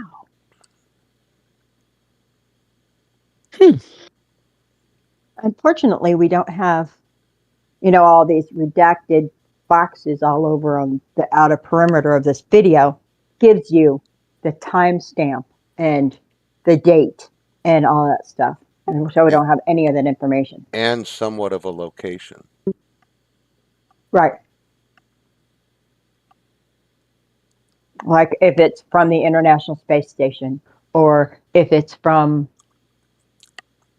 I don't know. I can tell you from the description, it says that this is on the Mediterranean Sea by Greece.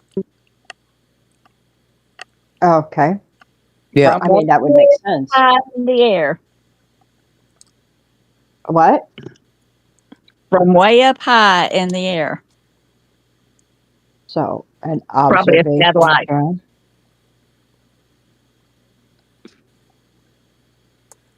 Yeah, right now it seems to be flying in a straight line. Earlier it was zigzagging all over the place, and it gained altitude and dropped altitude really fast, and it looks like it's flying just over the water right now.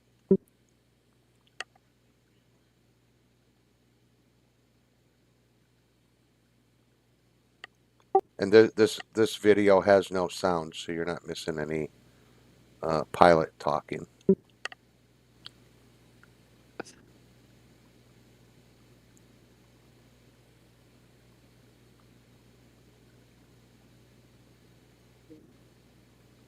That contrast makes it just a tiny bit easier to see. It just disappeared there it into the goes. water. Yeah. Yeah. You were talking about one like that earlier, weren't you? Yeah, but not this particular one, but one that did the same thing, yeah.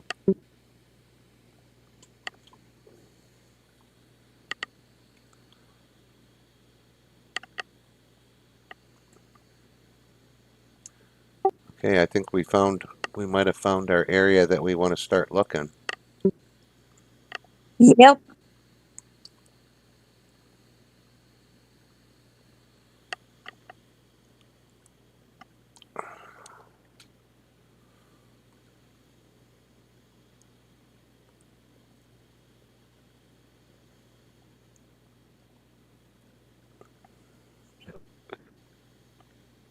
This will be interesting. Looks like a pink, like those kind that had the Atari. Yeah. Yeah, the Atari game. Oh, there it goes. It's coming in. That looks like it could be a missile. But not, Yeah. no, not like that. It sure does. Not like that. No. Not that fast, anyway. And look at it. It's zipping and diving and stopping and starting. And then there's like a bright flash, and then it moves from one point on the screen to another.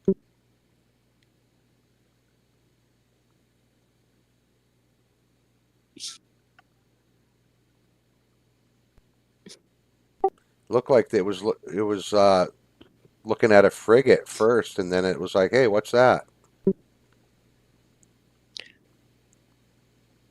Do you want to play a game? Let's play tag. I'm waiting for it to start doing Pong off of the redactions. Yep.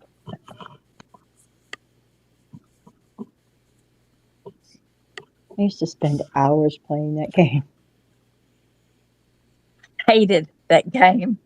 I hated games. I never could play those things. I would get to level 2 on Mario and feel really good about myself.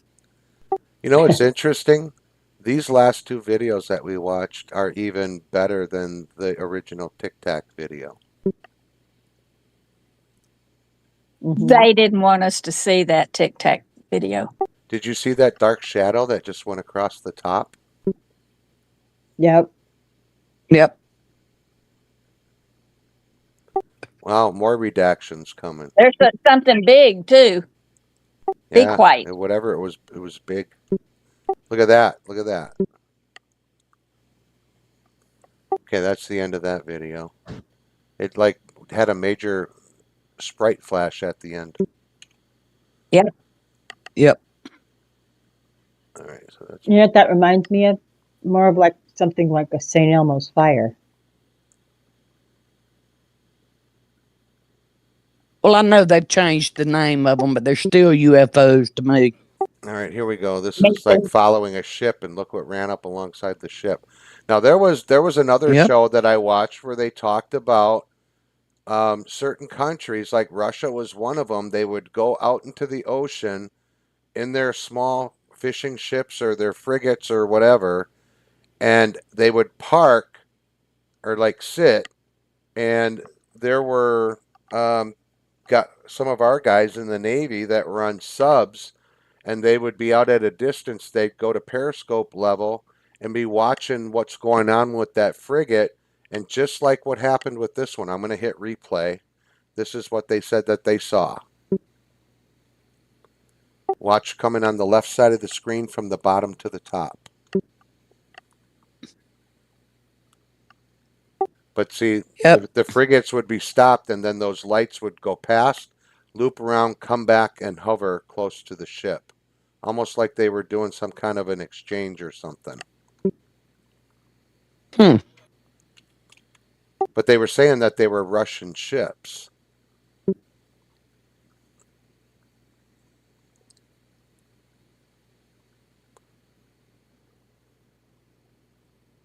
So, do y'all think they're aliens? Absolutely not. I don't believe they're aliens. I believe they're interdimensional. I believe think they're fallen Nephilim. angel. Yeah. Look at this ship. Yes, Look at Nephilim. that. That there is definitely. Whoa. Look at that. That is. That looks more Pretty- like an angel than a spaceship, Yes. That's pretty wild. as described And- in the Bible. And it looks like it's coming towards them because the trail is behind it. Yeah. Look at where Yep. the trail is. Yep.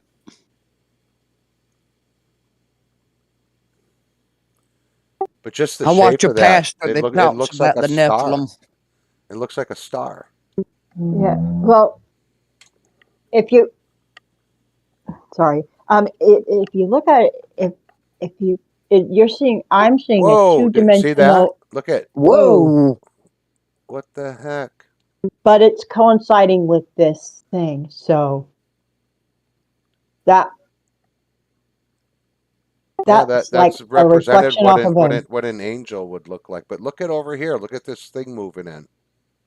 Is that Yeah. Right. Is that reflection of that off of a windscreen or something? It might be because it moves exactly with this thing. Yeah. It does exactly the opposite of what this thing does. I think The there's shape doesn't more of really- these. I saw one of these in one of the other videos that was further up. So there's more that look like this. Yeah, but that was more of a 2D version of that 3D gyro eye angel thing. What everybody says an angel's supposed to look like, with the many eyes and the. Is that what a looking glass looks like? A ring within a ring within a ring, the gyro type thing. And but This it's is all with interesting. eyes and wings. Sorry. So what are we looking at here? I hit play. Did anything happen?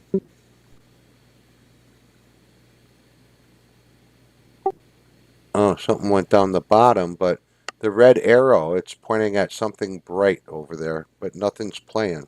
It's only a 5-second video.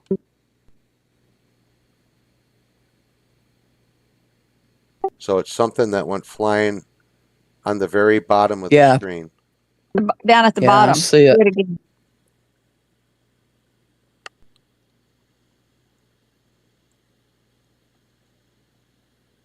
Yeah. That's like could be a small drone.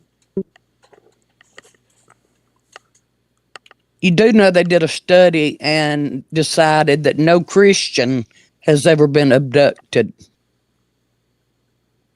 Yeah, they can't.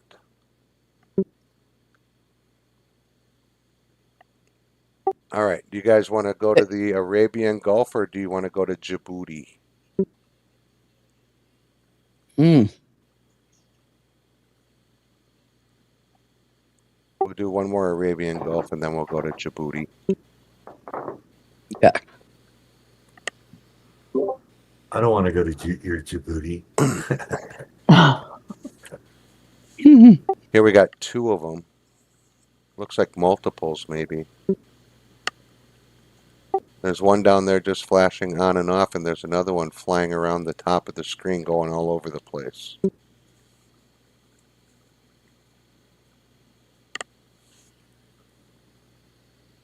And then one halfway up on the left side.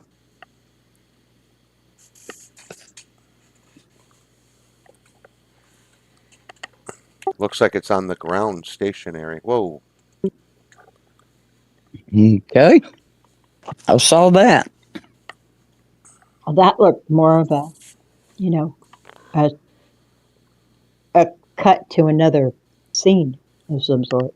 Yeah, whatever that flashy dot is, it was following the other one, and that thing kind of went with it, but it dropped down to the lower right of the screen. There's something around it, but you can see another darker object off of it. See that? Yeah. Yeah.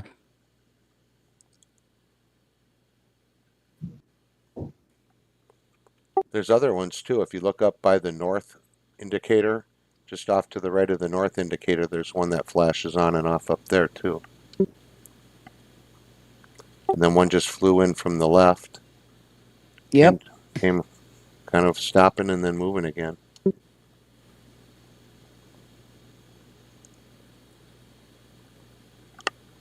And then a whole bunch of them at the very top. Looked like a flock of seagulls flying over. And again, that looked like ghosts.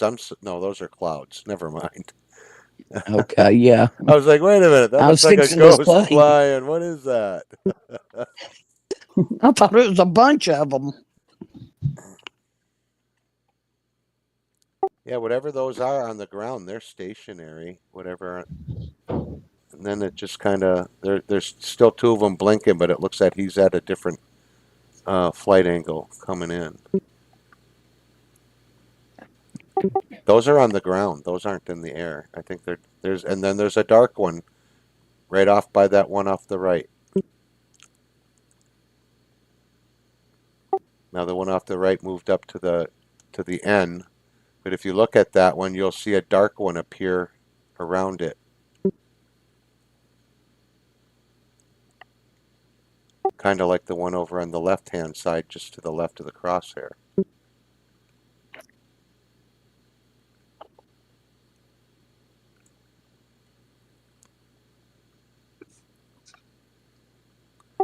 I know these aircraft have better cameras than this. This is very pixelated.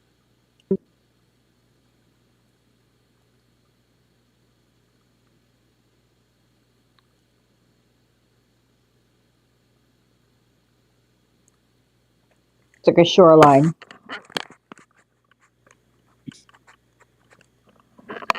What is that to the left? The one to the left, there's a bright spot and then a dark spot flashing right by it. Mm-hmm. But before that was over on the other side and up at the top. So I don't know if he's just maybe spun around or something, but the north has always been up by north. But he's changing his angle on it now again. Yeah. So whatever those are, there's a ship. Yep. And what's a shoreline? Isn't it? Something just went to the left. And there's more ships there. Yep.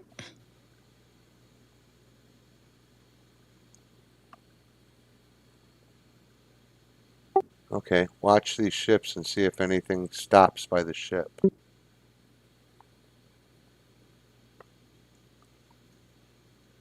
That's what I think he was getting. That dark spot was a ship.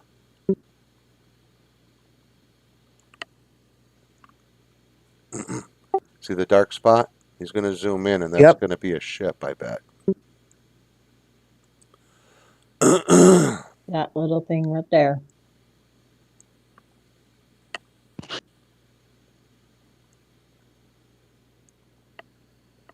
That's the end of that video. Let's go to the next one.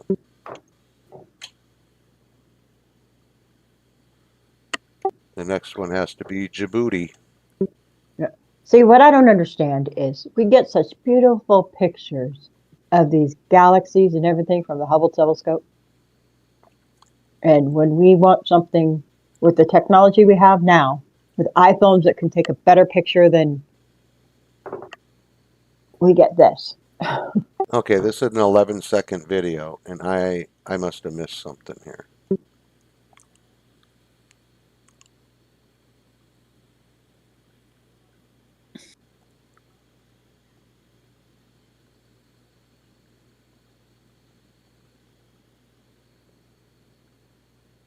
You see anything? I didn't see anything. I see I didn't nothing. either.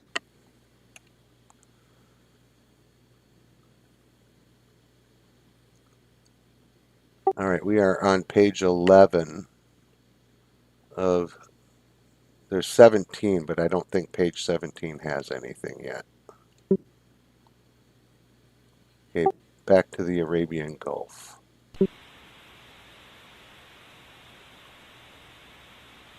This actually has sound, but you probably won't hear it. That's an oil tanker. Hotel Alpha Alpha, call Bahrain East 132.12. Oh yeah, right off to the right of the ship. I can hear the sound. You can hear Yeah. it? I heard it too.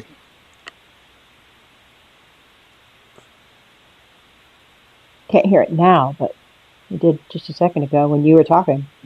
Yeah. I hope it's going out to YouTube because we weren't getting the sound earlier. It may have be coming through your mic if you can hear it in your office. Yeah, because that's the only time we heard it is when you were talking. Yeah, I was hearing it. Now, but you did just a second ago when you were talking. Yeah.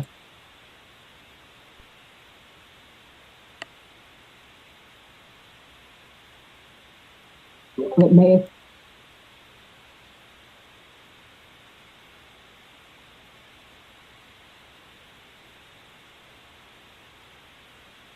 You did just a second ago when you were talking. Yeah, I was able to hear it with the YouTube channel. I muted the YouTube channel and then unmuted it and I heard it again.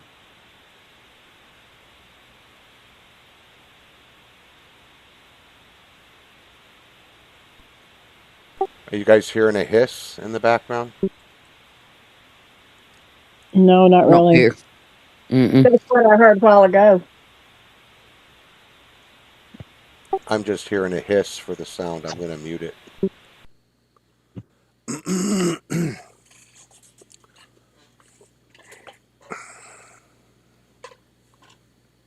What I thought I heard earlier was like a radio transmission at when they were showing the tanker. Yeah, exactly. Yeah, That's what I heard. there was.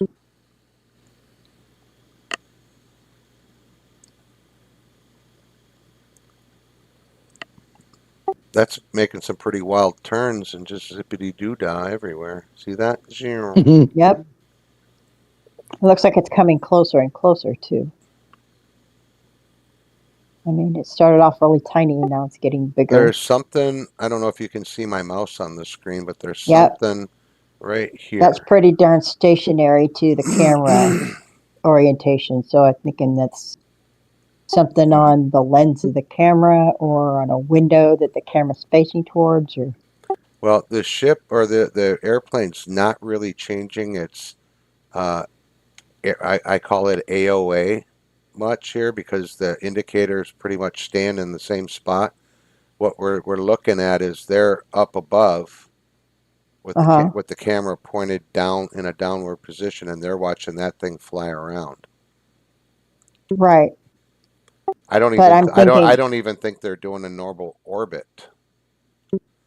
right, but I'm saying that point off to the left, that seems like it's affixed to something that's between the lens and the object that we're looking at, rather than it being another object.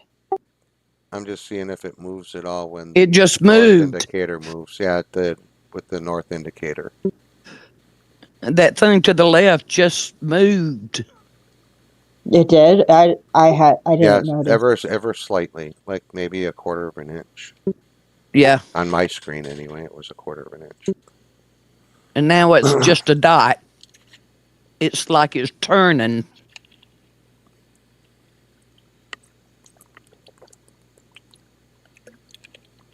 What's this big black spot coming up that wasn't there a minute ago? That little anomaly just off to the far left of the Yeah. crosshairs. Yeah, right there, and then just to the left of that too, that darker spot, a tiny darker spot, right there. Yep. Yeah, it seems like an odd break in the clouds, doesn't it? Mm-hmm. So does this other one, though. Look at that. It just went. Woo. Bye See bye. ya. See how it does that little bright flash? Yep. Maybe it's going back into the other dimension or something when it does that. Yeah, it's weird. It Maybe. just did that again, and the video's still running. And you have a white spot still up here on the right upper quarter. Yeah, right in there. Yep. Just exactly opposite of the one on the left. Okay, so that was Middle East 2020.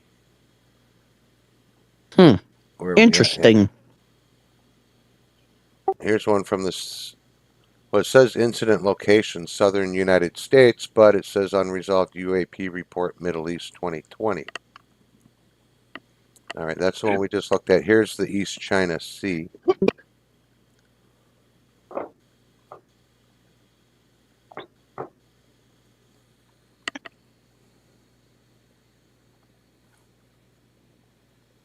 I guess it would help Okay, if I this hit one play. shows a lot of little white dots, but that doesn't mean anything right at this moment.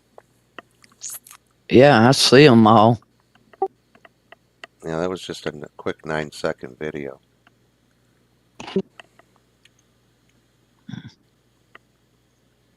All right.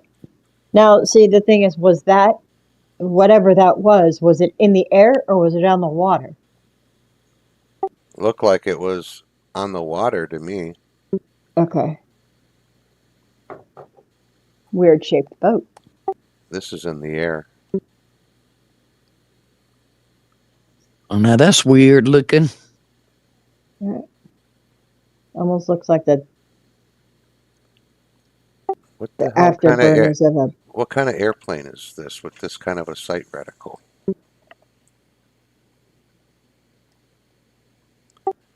This is a Japanese video from Japan, so it might be one of the Japanese fighters.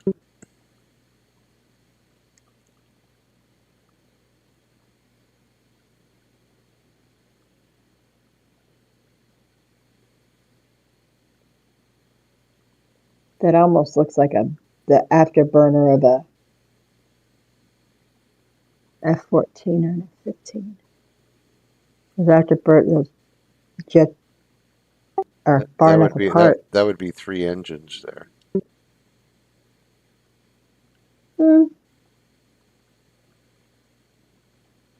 Maybe.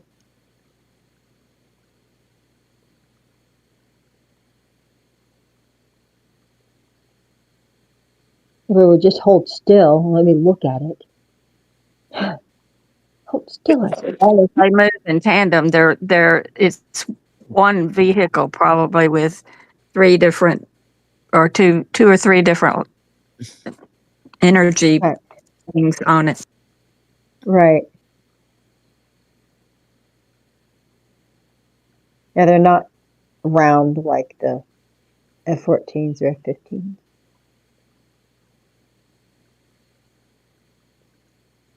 Yeah, the difference between an F-14 and an F-15, the tail fins are. Maybe that could have been Well, not an SR-71 because they don't fly them anymore. At least not. But this could be an Aurora.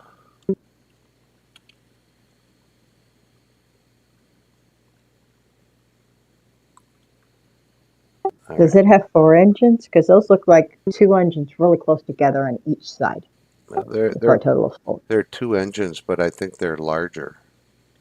Mm. All right, so this is Indo-PACOM.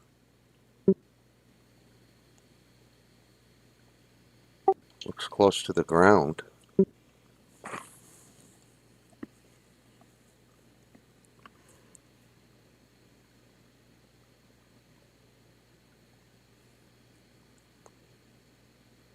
Zippity-da-doo-da.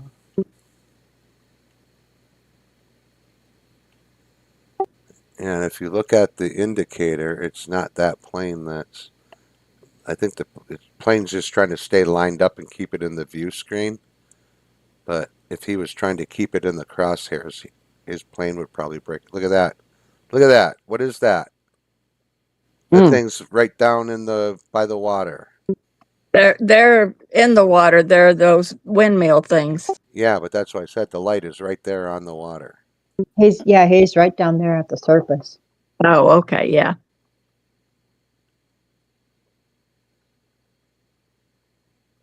Think we'll see one smash right up against one.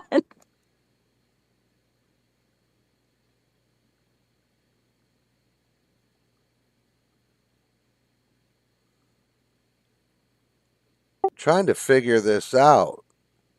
I mean, the way the plane is moving and the way that thing, it's making it look There's like that another thing's one. moving faster. It's weird. There's another one kind of toward the bottom.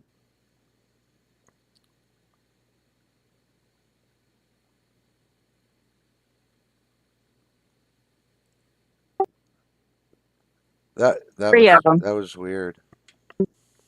There's 2 of them in that shot right there. Yeah. There were 3. There was one over to the side, almost to the left-hand corner. I didn't see that one. Looked like a little baby one. Okay, so wait a minute. I'm going to go back to the beginning. Does that look like a Reaper drone?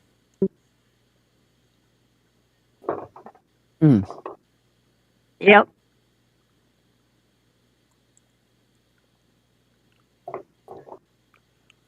That's another one of those angel things. Yep.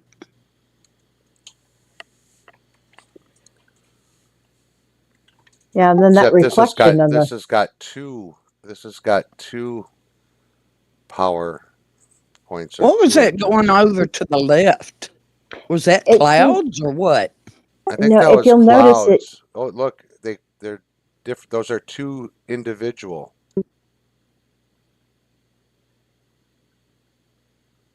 But it was on a Reaper. That was a Reaper drone that the crosshairs were on first. Right at the beginning. Look at the trail left behind by that. That is that is not like what we would know as like a UFO or a UAP. That's an aircraft right there. That's got an exhaust. And that is a hot engine that we're seeing. So is that going away from Yeah, it's going away from them. like an F-15 or an I think it's an Aurora. But it's something that can move in weird ways. I tell you that, because not all, they can't all do that. But it's the thing that really blows me away is you could actually see an exhaust coming off of it, unless no, that was an exhaust, because I have yet to even see UFOs that leave a vapor trail from, like, you know how airplanes, when they make a sharp turn and the aircraft kind of condenses the air and it turns it into water vapor. Yeah. Okay, so I'm thinking, okay, maybe that's what that is. On this screen right now, you see the 2 bright dots inside the rectangle surrounded by a white halo. And then if you look on the 10 o'clock position, shooting off to the left is the Yep. vapor trail. Right. That's what I was seeing a while ago. Yeah, but if that's, remember how it was working in the other video? It looked um, Like smoke, like engine well, exhaust. no, Even almost even like a, even the first Angel one that we saw had that. It had like a smoke coming off of it. yeah, but if you'll notice when it goes, like it moves exactly the opposite, almost like a prism effect. It's a, like if you've ever seen somebody take a picture of of a a the sun, Yeah, where you get that aurora type thing, right or there. the, See it? The halo around it. Is that what you're talking about? Mm-hmm. yeah, no, Now see look, that thing up to the left of it? It's moving right. exactly with it. So it's not a, I mean, it could It's be leaving a tail. a contrail, That's what I'm thinking. It's like a contrail because and then you're just, it's behind and it, and then, we're just catching up to it, so it looks like it's higher. But I think that's like a contrail or engine exhaust. Like right yeah, there, Those, look, it's coming straight off the back of it there. right. no, So, are you and sure then it's coming out the back? Because it looks like there's two lights on the side. On the side, and if it's on the side, then you would have that contrail coming out the left side. but that's coming back. We're basically traveling along parallel to that contrail, but it looks like it's going off to the left Right. Yeah. because, Optical illusion. yeah, And we're Yeah. using what we know about something we don't know on something we don't know how it works. We're Exactly.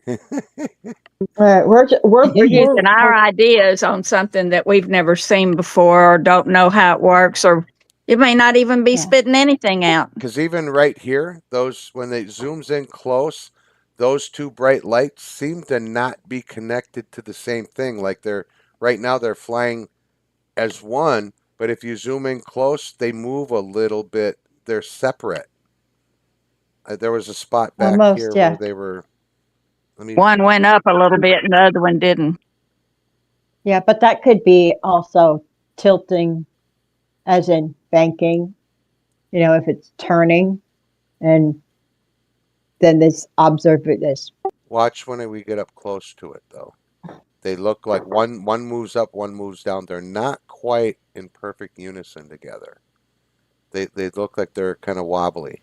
Right here, watch. Uh-huh. Like they're getting further apart. Yeah, like the It's further not apart zooming in, and it's just getting, they are, bouncing up and down slightly separate from each other. and coming together again, spreading Yeah, apart and then coming back together, yeah. which wouldn't happen on an aircraft, Well, or a I saw a conventional couple aircraft of anyway. sci-fi movies that had aircraft that had like engines like that, and the weird thing is that the engines aren't like directly connected or bolted. It's almost like they're held together with a force field. And I'm trying to remember what movie it was that I saw that had that. Star Wars? No, it wasn't Star Wars. It was, and I'll think of it when I'm not thinking of it. Probably when I'm falling asleep tonight. But yeah, Right after the stream ends. You'll think of it. but it's the weird thing is though is that a lot of the stuff that we're seeing, we've seen similar stuff to it in the movies. All Yeah, right, because all so them know what's going on. here we got some late 2025 photos from the FBI. I think we're done with the videos for now. Okay, I'm not even going to open it up.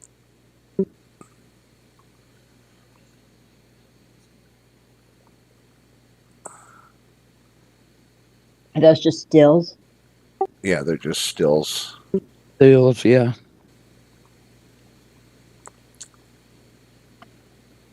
A black Well, that's dot. about the best picture you're going to get right there. That last one.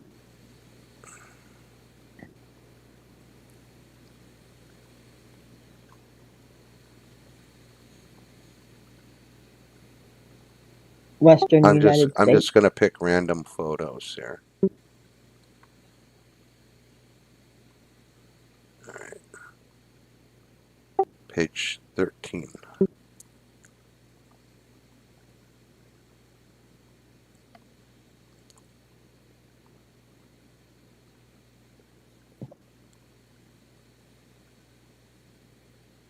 Late 2025. Yeah. Western United States.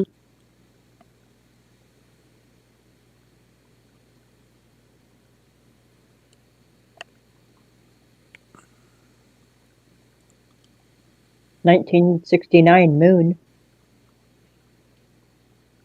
What's that? Oh, it's one of the files. It says 1969 moon. Apollo 12. Oh, that's a transcript. See, that's what didn't work when we tried to play a transcript. Play the audio version of it didn't come across. Oh,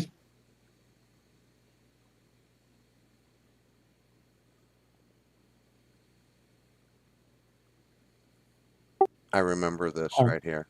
Yes, we copied your V and your EMS numbers, and we've got a number for you. Maneuver start time will be at 03 plus 33 plus 27. Okay, we got you. That's affirmative, Jack. You guys didn't tell us we couldn't see anything going through the sunrise. Laughter. Roger. 17 Houston, we're making plans here for a spacecraft. SCP times 03 plus 43. Copying cabin pressure 5.9. We just got it, Bob. Okay, thank you. Okay, we're maneuvering. Now we've got very few bright particles or fragments or something that go drifting by as we maneuver. There's a whole bunch of big ones on my window down there, just bright. It looks like the 4th of July out of Ron's window.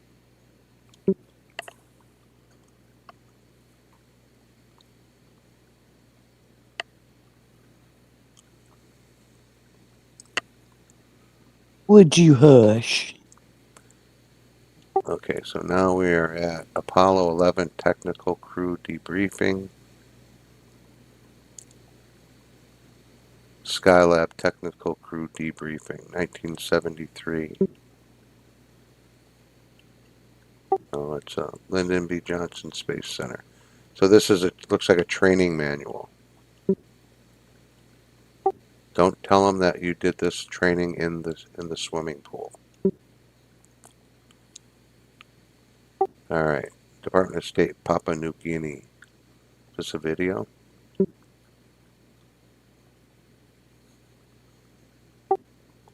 Papua New Guinea.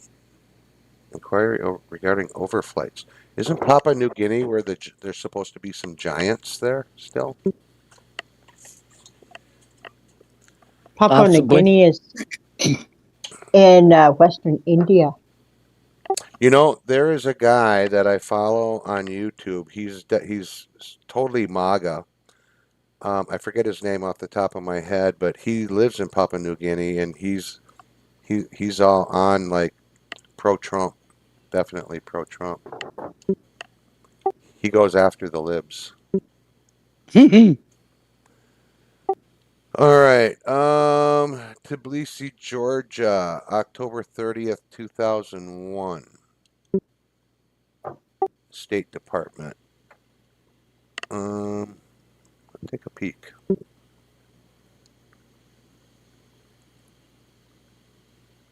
Okay. Here we go. Summary. Deputy Foreign Minister Mamdov told Ambassador Vershbow October 30th that according to the Russian Ministry of Defense, no Russian planes flew over or bombed positions in the Kadori Gorge October 28th, 29th, despite Georgian accusations to the contrary. MFA Georgia Desk Chief Terokian echoed Mamdov's statement.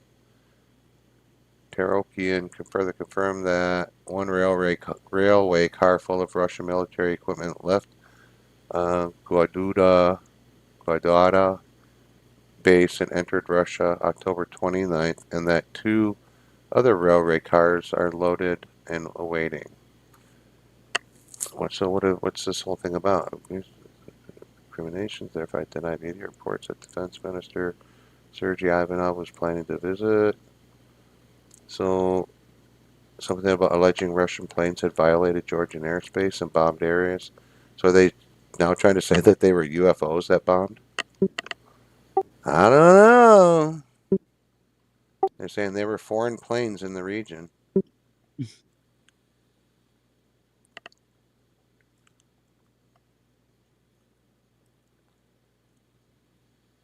See, under normal circumstances, this would probably go out to the news people, but because it has to do with possible UAP or UFO, they want to hide it. Okay, here's my question. When was that? When was that from? 2001? That was from 2000 and let me make sure I got the right file here. Hold on. November 5th, 2004. Okay, because when was it that Mueller went over to? Oh, for uranium 1? Yeah. I think that would have been earlier. I don't think it was in 2004. I think it was like 2002, 2003. Well, when was the hearing on the Ukrainian biolabs was 2005. We didn't have them until after that when they wrote when they passed the Obama and Lugar. Right. Yeah. So, yeah, that was when Obama and Lugar went over there for a meeting, and then they said yes. After they went over there, they said yes, we will.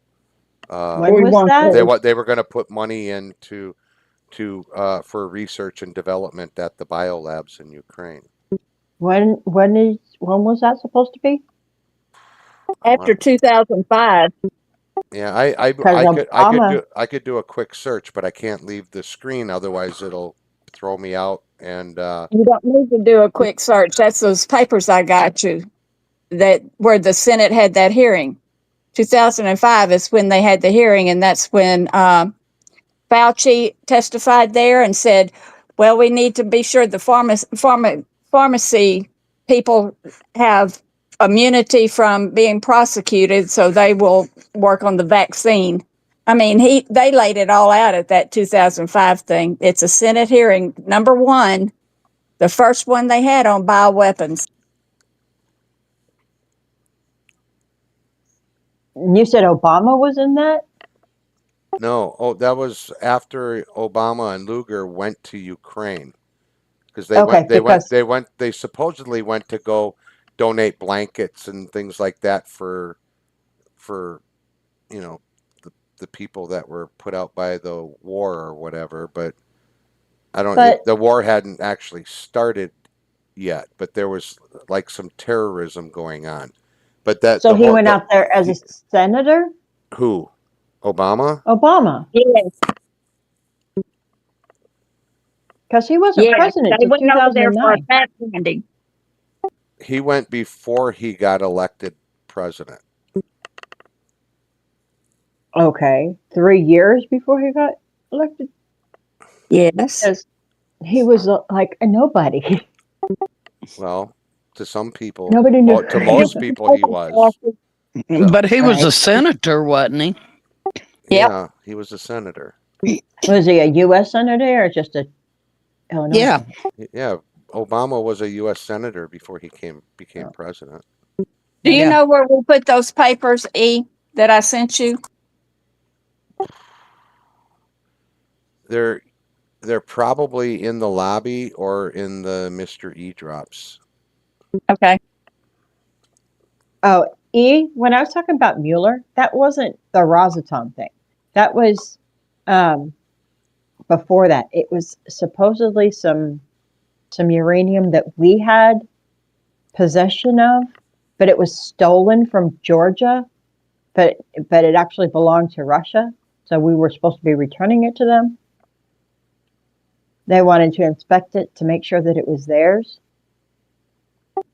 Yeah, I don't know. It makes sense. I remember they have a way that they can tell, but see, that's the same thing that's going on right now with It does. the whole theory about this big scare, where they talked about or how they made references, to the movies, with the Hunt for Red October, and then, so there, that was the missing sub. But then they were talking about what was the movie? It was the same people that were in the movie. It was Broken Arrow.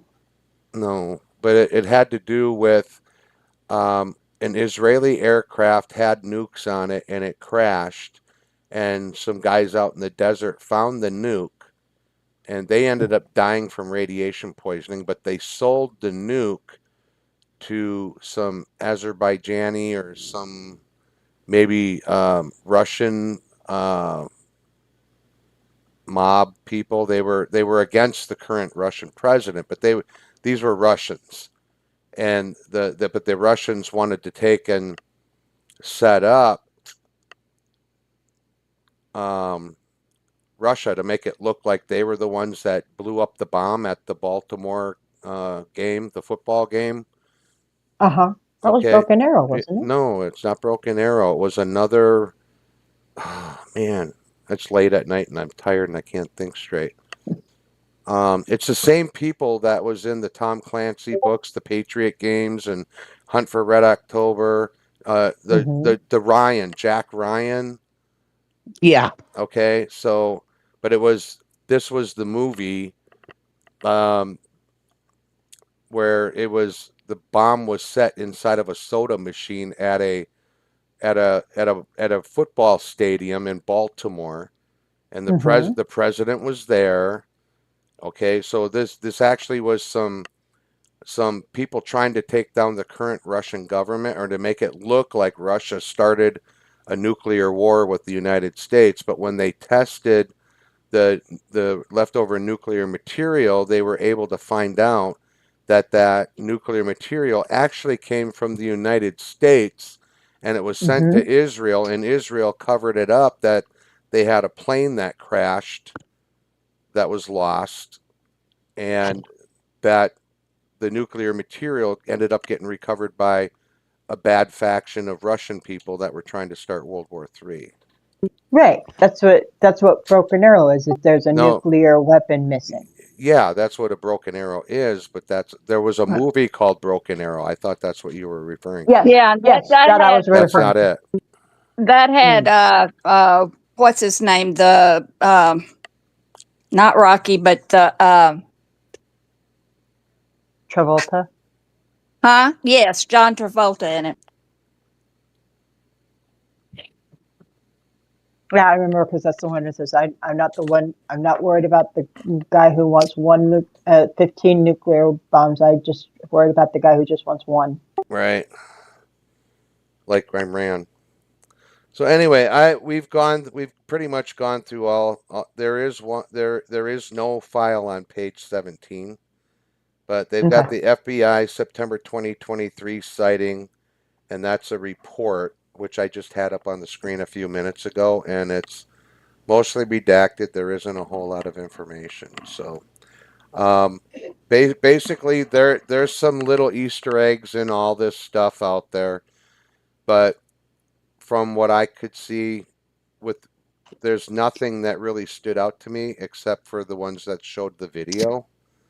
And then the early on photographs were definitely fake, whatever they were trying to play off, like a spindle with a spark plug in it or something. I don't know, but it wasn't a spaceship.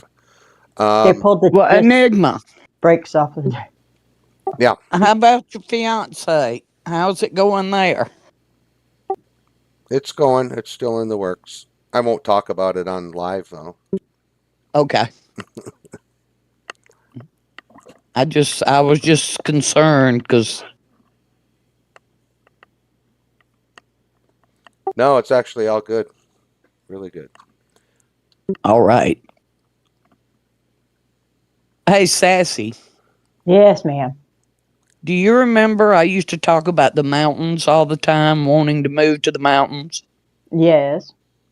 Well, I'm no longer in Georgia. I'm in Kentucky, and I live on a mountain. No. Oh, last time I talked to you, weren't you in Arizona?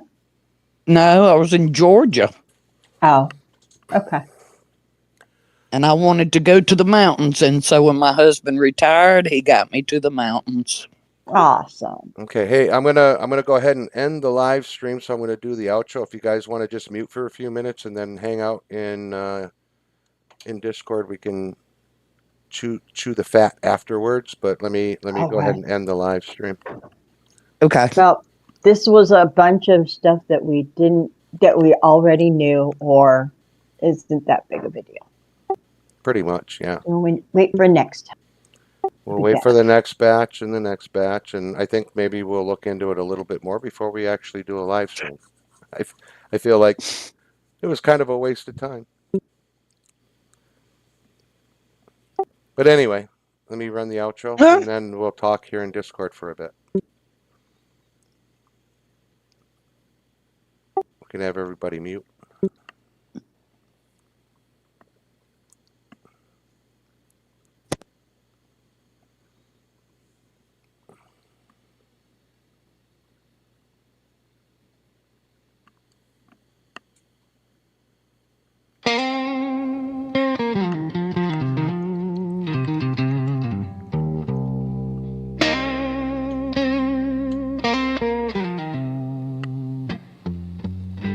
There's misery on America,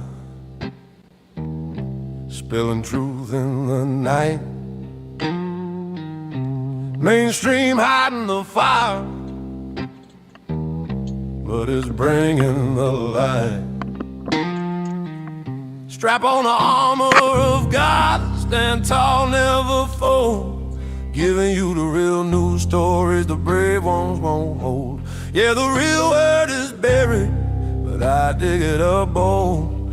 Mystery on America, watch the truth unfold. Turn on your TV, they feed you the same old lies. Pretty faces smiling while the real world cries. They cherry pick the narrative, keep the people blind. But down in the shadows, the hidden truth I find. No corporate bosses pulling on my strings. I chase the stories with fire in my veins. And misery on America, spilling truth in the night. Mainstream hiding the fire, but it's bringing the light. Strap on the armor of God, stand tall, never fold.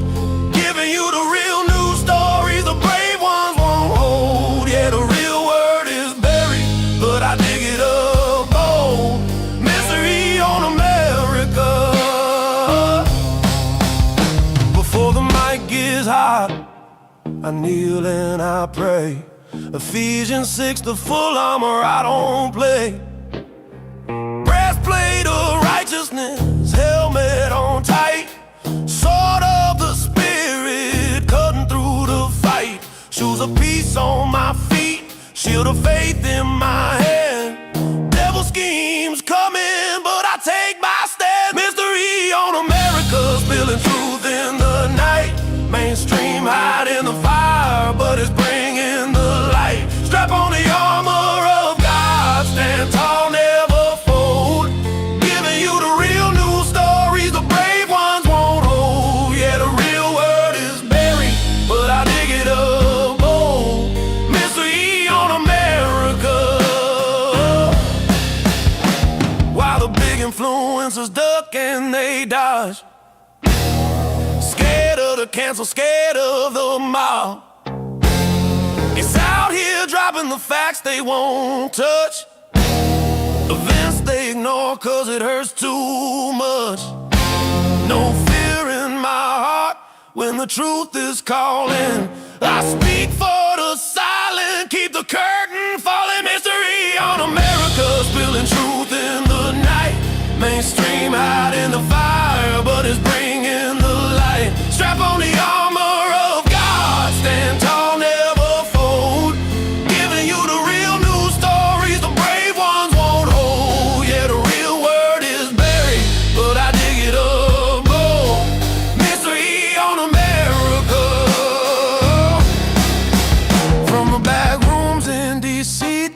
streets in your town, the things they don't show.